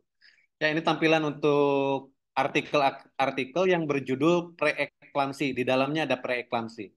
Ya, ada faktor-faktor, ada pengaruh gitu ya. Nah, untuk di sebelah kiri itu ada tahun, ada tipe, ada nama jurnalnya, dan ada nama penulisnya. Nah, untuk tahun 2023 itu ada 26 artikel, tahun 2022 ada 28 artikel, ada 2021 ada 41 artikel, dan seterusnya. Ini untuk 5 tahun terakhir. Pak, bagaimana jika misal kata mau melihat yang lebih lama ya. Jadi kita tinggal klik yang see more, maka di sini akan muncul sampai tahun 2014. Tapi untuk artikel kita batasi 5 tahun terakhir ya, Bu ya. Untuk artikel itu 5 tahun terakhir, untuk buku maksimal 10 tahun terakhir. Maksimal 10 tahun terakhir. Nah, kalau misal kata nih saya contohkan lagi, misal kata sudah kayak ini ya, kita tinggal klik view in library. Karena ini sudah saya masukkan tadi, ya, maka akan muncul library-nya seperti ini. Nah, akan muncul seperti ini dan ini tampilannya sama persis dengan Mendeley Reference Manager yang nanti diinstal di laptopnya masing-masing, ya. Di sini ada recently added, favorite, my publication, unsort, duplicate dan sebagainya. Di sini ada koleksinya, ya. Ada koleksinya. Contoh ini saya masukkan beberapa koleksi di sini, ya. Ada keperawatan, ada teknologi, dan skripsi untuk tesis. Ya, ini memudahkan apa? Memudahkan pemanggilan nanti pada saat kita membuat skripsi. Kalau misalnya kata untuk skripsi berarti artikelnya tidak semua masuk ke dalam sini, tapi hanya untuk skripsi saja. Contoh lagi misal kata untuk proposal nanti ada beberapa referensi yang saya masukkan ya. Nah, tadi disampaikan bahwa ada grup gitu ya. Nah, nanti bisa dibikin grup dan grup ini nanti bisa membagikan apa namanya? Membagikan referensinya. Contoh ini, contoh yang Gene Advisor gitu ya. Dia membagikan satu ini. Terus lagi ada eh, sarjana kebidanan reguler nih saya bagikan tapi belum saya masukkan ininya, kemarin hanya mencontohkan saja ya. Jadi ini ada grupnya. Nah, kalau dibagikan di sini, ibu-ibu tidak akan eh, istilahnya tidak akan terlalu berat dalam mencari referensi yang, oh saya nggak dapat nih si ini, oh ternyata di grup ada gitu ya. Nah, ini salah satu contoh kalau punya saya ini memang eh, full ya, maksudnya full itu untuk referensinya sangat banyak sekali, mulai dari tahun lawas sampai tahun hanyar gitu ya, mulai dari buku, undang-undang segala macam, untuk prodi kebidanan, keperawatan, untuk prodi farmasi, ada komplit semua di sini ya, gitu. Nah, itu salah satu contoh, ini contoh untuk tampilan daripada library di Mendeley ya. Nah, ini akan sinkron terus, setiap 5 menit sekali dia akan sinkron dengan Mendeley yang ada di eh, laptop kita ya. Jadi seperti itu. Nah, mungkin itu Bu gambarannya dari saya. Silakan jika ada yang ditanyakan lagi, jika tidak ada nanti akan saya serahkan kembali ke Bu Nur. Pak, izin bertanya, Baik, Pak. mohon maaf kita mengingat waktu juga Ya. yang terbatas. Mungkin nanti jika ada pertanyaan mengenai Mendeley atau jika ibu-ibu ingin belajar lebih lanjut, misalnya seperti saran Pak Pauji tadi, mungkin ibu bisa membuat kelas Zoom ya, nanti bisa janjian dengan Pak Pauji. Nanti dapat menghubungi Pak Pauji, untuk kontaknya bisa konfirmasi ke program studi. Oke, mungkin kita akan lanjut ke penjelasan berikutnya dari Pak Ahan mengenai prosedur permohonan administrasi surat menyurat dan juga alur pelaksanaan tugas akhir serta simulasi penggunaan web LPPM. Baik, pada Pak Ahan, waktu dan tempat saya persilakan.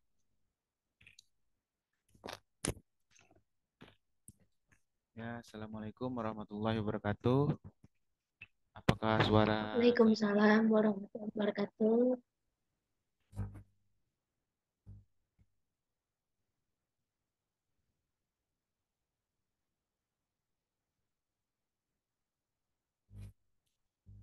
ya Ibu-ibu, apakah untuk share screen saya terlihat?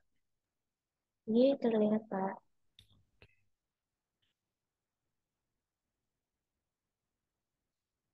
Ya, perkenalkan nama saya Hadi Subhan dan biasanya dipanggil Pak Ahan di Universitas Sari Mulia. Di sini saya diberi tanggung jawab sebagai administrasi dan sistem TA khususnya di LPPM. Ini nomor WhatsApp saya, bisa di screenshot atau dicatat.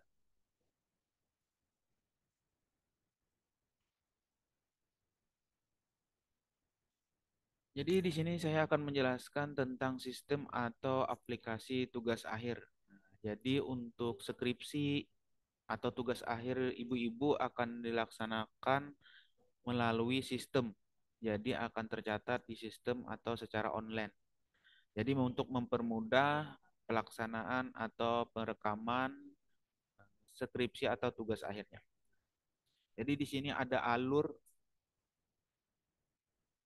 simple saja sebenarnya, ini sebagai gambaran aja. Jadi yang pertama untuk melakukan atau mendaftar akun pada sistem tugas akhir, yaitu yang pertama registrasi atau membuat akun. Pertama itu dulu. Kemudian memasukkan nama pembimbing 1 dan pembimbing 2 yang sudah bisa dilihat atau didapat di web LPPM. Kemudian memasukkan judul atau screening judul. Setelah itu screening judul sudah di ACC, mengunduh pemilih judul. Setelah mengunduh pemilih judul akan ditandatangani pembimbing 1 dan pembimbing 2 dan mahasiswa. Jadi ada tanda tangan 3 di sana. Jadikan PDF, kemudian upload di akun masing-masing. Setelah itu berproses, kemudian selanjutnya mendaftar ujian atau sidang proposal. Yang berkasnya berbentuk PDF, kemudian upload laporan proposal, DDD, dan lengkap ini untuk cek tata tulis setelah sidang proposal.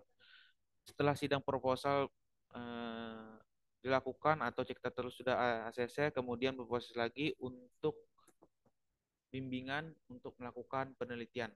Setelah penelitian, kemudian mendaftar sidang untuk melaksanakan sidang hasil. Mendaftar sidang itu file yang berkasnya adalah file PDF, jangan menggunakan Word. Setelah itu, setelah sidang, kemudian akan melakukan cek data tulis lagi, yaitu upload laporan hasil skripsinya lengkap dengan TTD dan lampiran. Bentuknya Word atau Doc. Setelah itu sudah di ACC, kemudian lanjut ke bagian naskah publikasi. Naskah publikasi harus lengkap juga untuk tanda tangan, kemudian filenya berbentuk Word. Setelah itu selesai, kemudian cek plagiat. Cek plagiat hasil bab 1, bab 5, sampai bab 5, bentuknya Word atau dokumen. Selesai. Itu gambaran untuk alur sistem tugas akhir. Nanti kita simulasi aja langsung biar tergambarkan. Jadi di sini ada linknya untuk alamat web LPPM di lppm.unism.ac.id untuk aplikasi atau TA-nya berbasis web, yaitu ta.lppmunism.ac.id. Jadi ada perbedaan di sini untuk aplikasi atau sistem TA-nya, ada TA-nya di sini cuma lppm.unism.ac.id. Nanti untuk melihat cara registrasi atau membuat akun bisa di YouTube-nya LPPM. Nanti klik aja link ini, nanti akan di-share juga PPT-nya. Kemudian ada cara simpan dan edit judul di bagian YouTube juga, nanti bisa dilihat. Terima kasih. Jadi untuk PPT itu aja, kita langsung simulasi aja untuk sistem tugas akhir.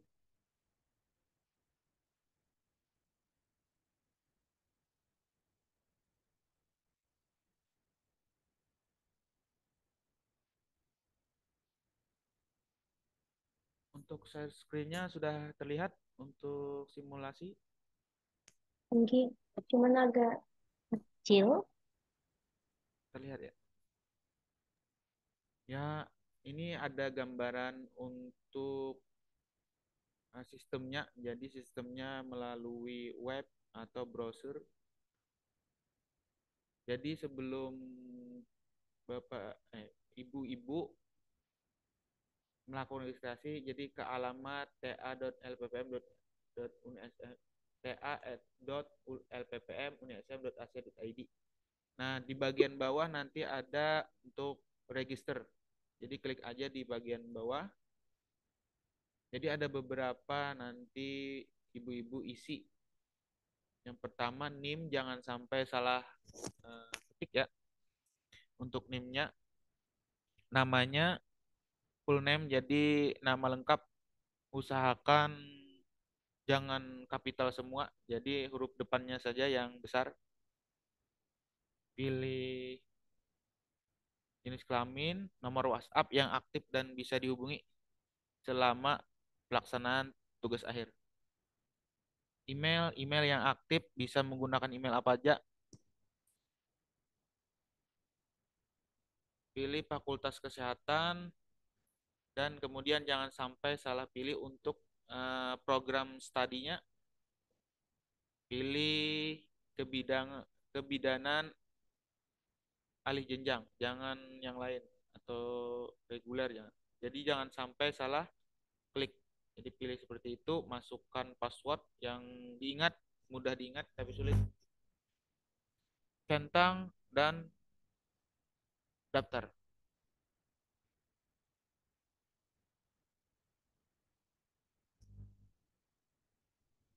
Setelah itu kita masuk ke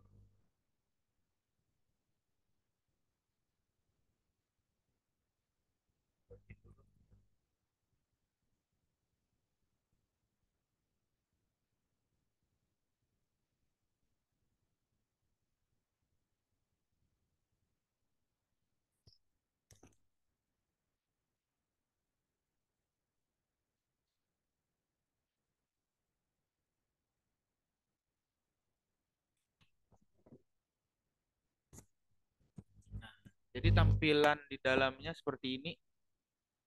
Untuk aplikasinya, jadi nanti yang pertama ibu-ibu lakukan adalah mengisi pembimbing 1 dan pembimbing 2.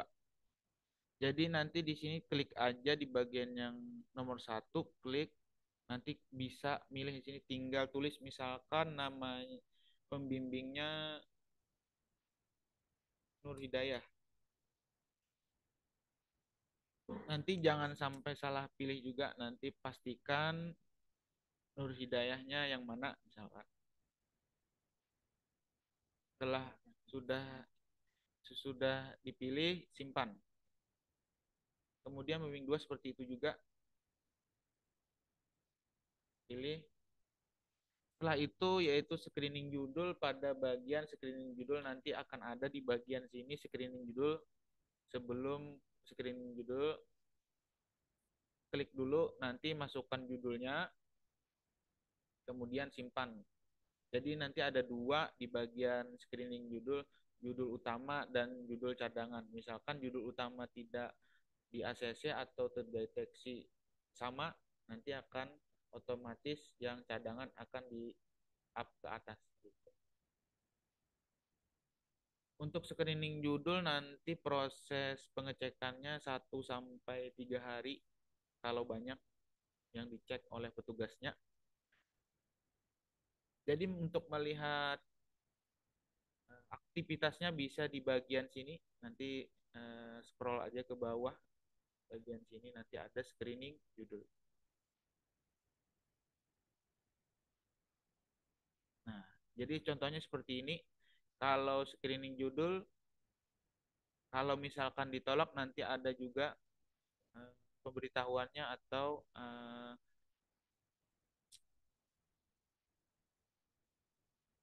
kalau diterima seperti ini nanti accepted, kalau ditolak nanti reject. Kalau di reject berarti nanti screening ulang, konsul sama pembimbing.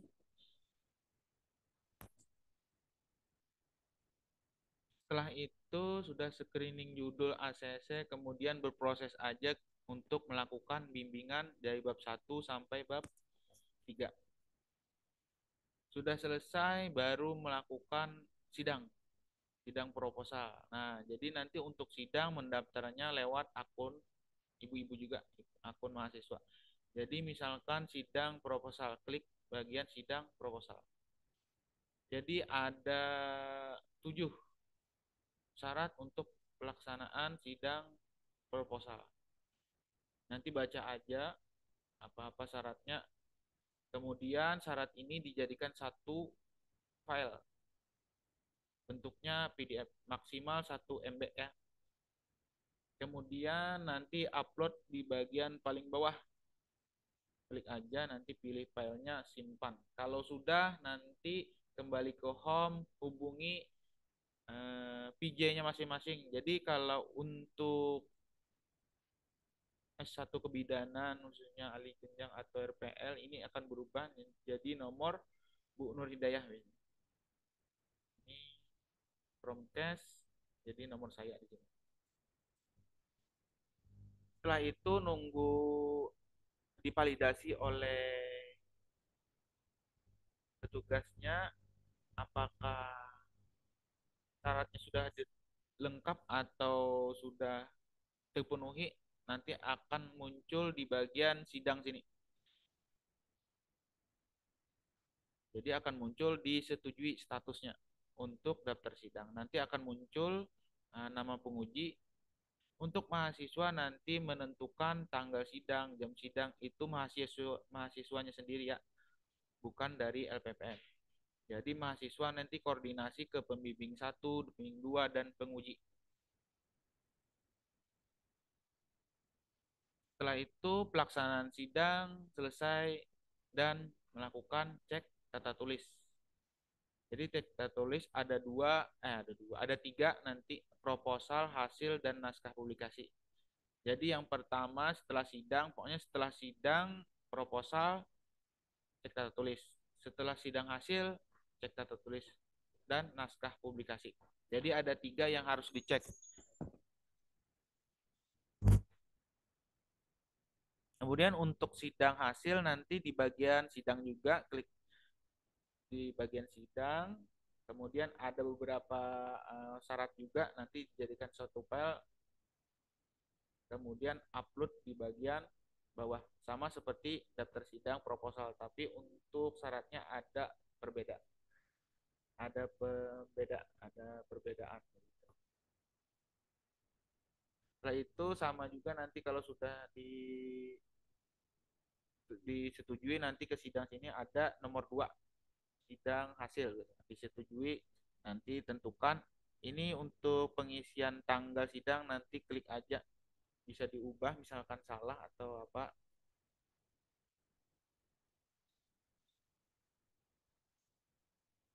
Setelah sidang hasil, melakukan cek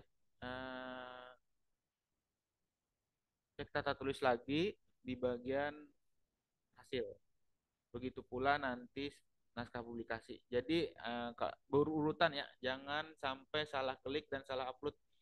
Biasanya mahasiswa salah upload proposal, masuknya ke hasil ke naskah publikasi. Jadi jangan sampai salah klik. Misalkan pun salah klik, silakan konfirmasi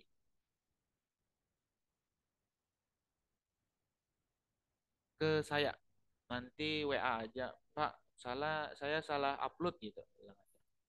Tapi usahakan jangan salah upload karena proses perbaikan membutuhkan waktu. Nah, kemudian setelah itu, setelah sidang hasil, cek tata tulis, kemudian cek plagiasi.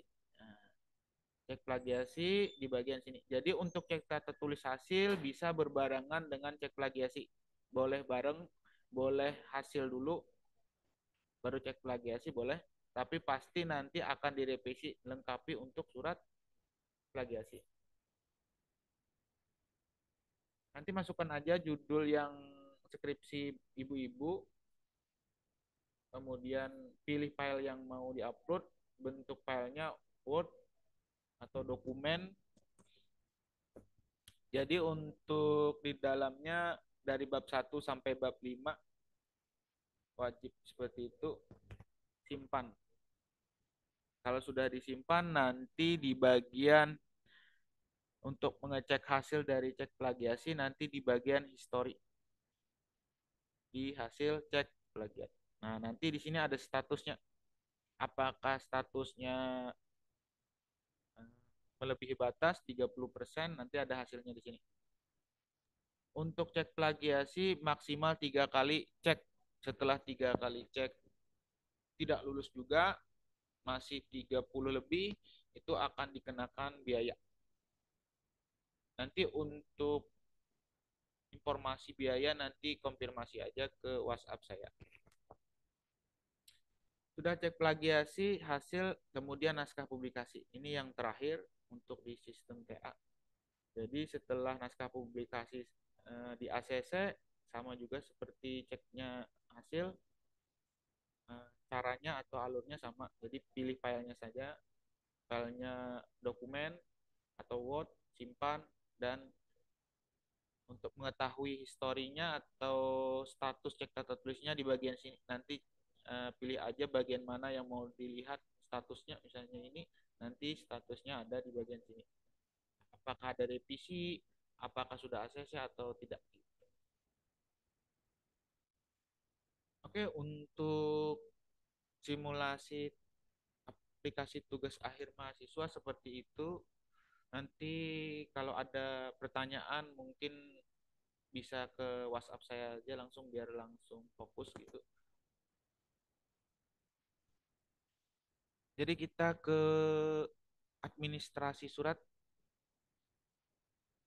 Bentar saya.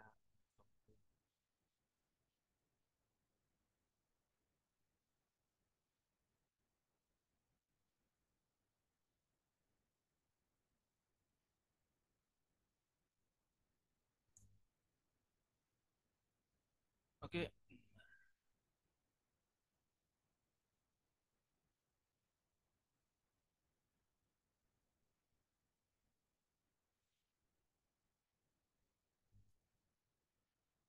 Oke, ini untuk administrasi surat atau perizinan penelitian, studi pendahuluan dan lain-lain, itu yang pegang saya juga di LPPM.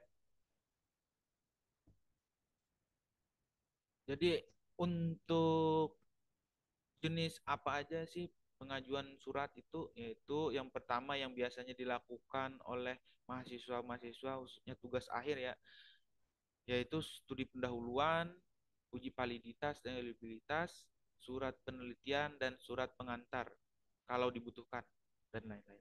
Tapi yang biasanya dilakukan ada 3 ini, dan yang 2 di atas ini kondisional, yang wajib harus ada adalah surat penelitian.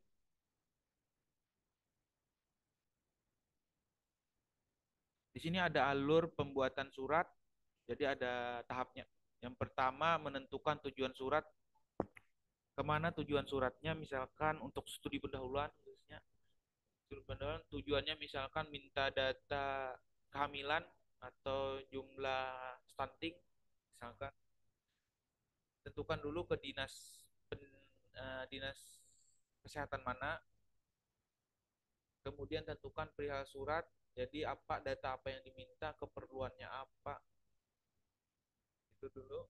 Kemudian mengajukan pembuatan surat di LPPM, berhubung Bapak Ibu ibu-ibu ahli jenjang, jadi mungkin lewat WhatsApp saja nanti untuk pengajuan suratnya. Jadi melalui WhatsApp. Kemudian melakukan pengisian formulir, jadi ada formulirnya nanti untuk yang diisi.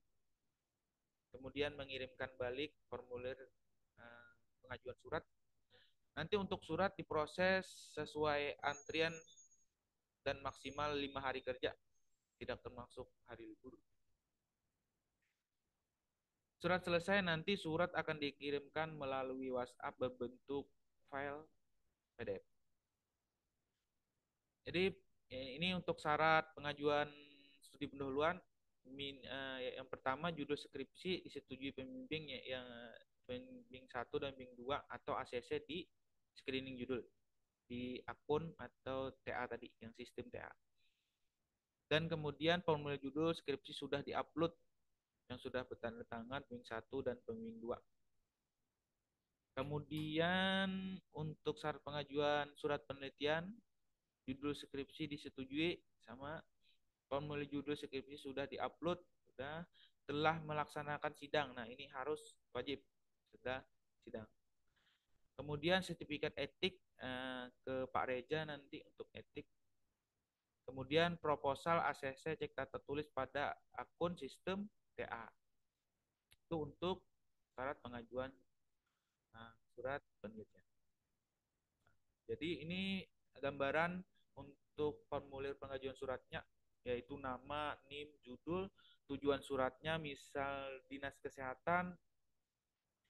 Nah, ini contohnya. Misalkan namanya Sinta, NIM-nya, judulnya pengaruh, tujuannya misalnya dinas kesehatan atau puskes, PT, atau yang lain-lain. Perihalnya pengumpulan data hipertensi dari tahun 2002 misalnya sampai 2024. Itu perihalnya untuk studi pendahuluan. Untuk penelitian nanti langsung aja izin penelitian.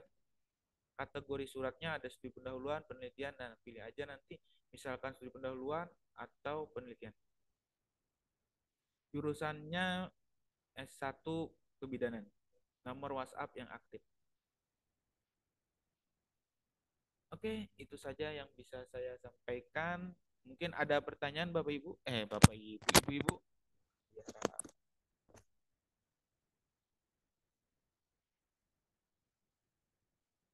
Mungkin lanjut aja ya, biar menghemat waktu, kita langsung aja ke Pak Reja.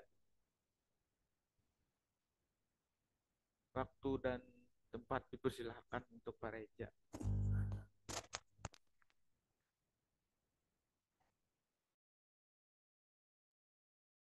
Assalamualaikum warahmatullahi wabarakatuh. Apakah suara saya kedengaran? Assalamualaikum warahmatullahi wabarakatuh. Kedengaran, Pak.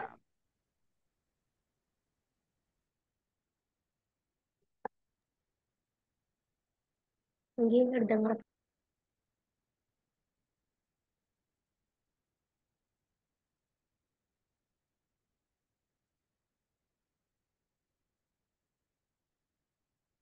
Perkenalkan, nama saya Muhammad Reza Ramli. Saya dari Etik Penelitian. Untuk etik penelitian nanti ada terbagi beberapa formulir yang di-download nanti cuma satu aja.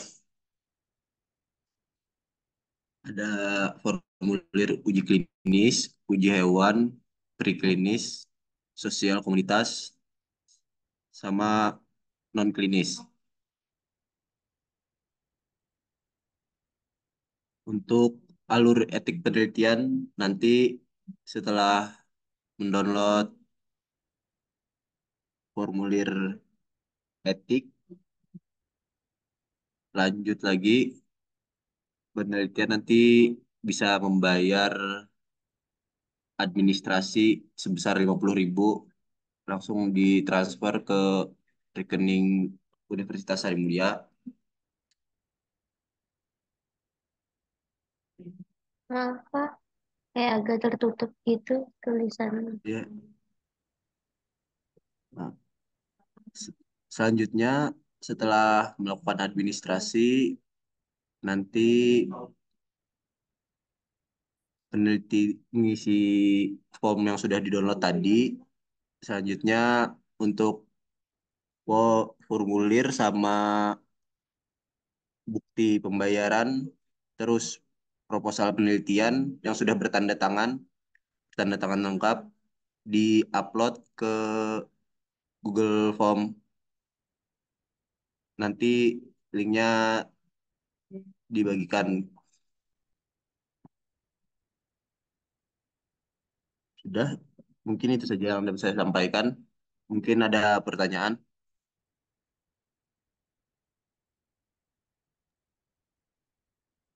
Ini bisa dibikin mulai kapan, Pak? Ini dibikin setelah habis sidang proposal. Oh, gini. Terus proposalnya itu harus lengkap tanda tangan pengesahannya.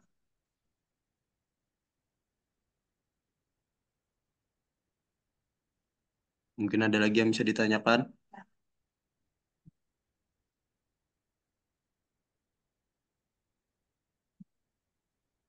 Berarti ini kalau urusan yang ini bisa kontak Pian, Pak lah. Bisa bisa kontak ke saya. Ini untuk nomor WA saya nanti. Mungkin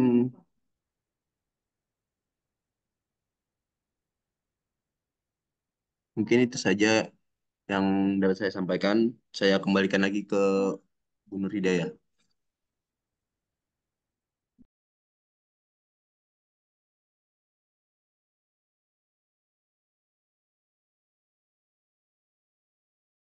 Jadi terima kasih, Pak. Baik, terima kasih Pak Reza untuk pemaparannya. Nanti untuk uh, etik penelitian itu wajib ya, Ibu-ibu ya, semua penelitian jenis apapun, semua tugas akhir jenis apapun, baik itu literatur review, penelitian langsung, ataupun nanti terutama juga penelitian langsung yang berhubungan dengan makhluk hidup seperti itu wajib mendaftar etik penelitian. Tapi nanti akan ada yang disidangkan atau ada juga yang tidak perlu dilakukan sidang etik. Nah, tadi juga sudah cukup jelas mungkin ya dari Pak Han mengenai simulasi penggunaan web LPPM. Berikan aja. Matikan. Ya, gimana Bu Veronica, ada yang mau ditanyakan? Tidak ada, Bu, terpencet tadi. Ya, Bu.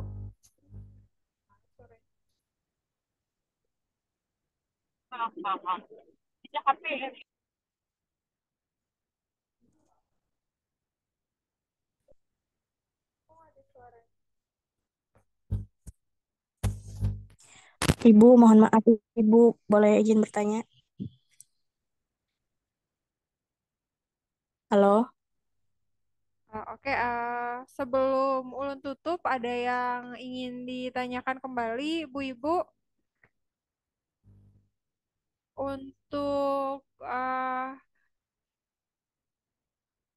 Zoom hari ini tadi sudah kami record, nanti akan kami kirimkan ke Prodi bersama dengan PowerPoint-nya. Nanti akan kami kirimkan link Google Drive-nya. Jadi kalau misalnya ibu-ibu ada yang terlupakan nanti untuk tahapan atau prosesnya atau ada yang ingin ditanyakan, nah silakan dilihat dulu hasil recording dari Zoom kita hari ini, mungkin karena mungkin saja apa yang ibu-ibu nanti pertanyakan itu sebenarnya sudah kita paparkan melalui kegiatan Zoom hari ini tadi.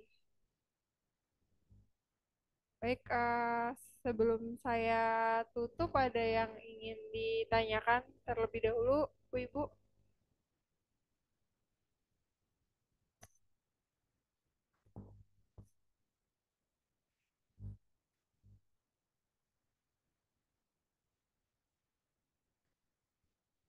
Oh ya, untuk menghubungi tim LPPM, baik itu penanggung jawab prodi ataupun tim checker atau pemeriksa tata tulis, itu dapat dihubungi di jam kerja ya, Ibu-ibu, di jam 8.30 sampai jam 16.30 dari hari Senin sampai Jumat. Untuk Sabtu, Minggu, dan libur nasional itu biasanya kami akan slow respon. Jadi mohon bersabar jika chatnya belum dibalas, terutama pada waktu-waktu yang memang slow respon. Nanti insya Allah pada saat jam kerja nanti kami akan membalas kembali chat atau pesan dari ibu. Jika tidak ada yang ditanyakan, mungkin saya tutup kegiatan sosialisasi tugas akhir Sarjana Kebidanan pada hari ini. Terima kasih atas perhatian dan waktu yang diberikan oleh Ibu. Assalamualaikum warahmatullahi wabarakatuh. Waalaikumsalam warahmatullahi wabarakatuh. Terima kasih Bu. Jazakumullah.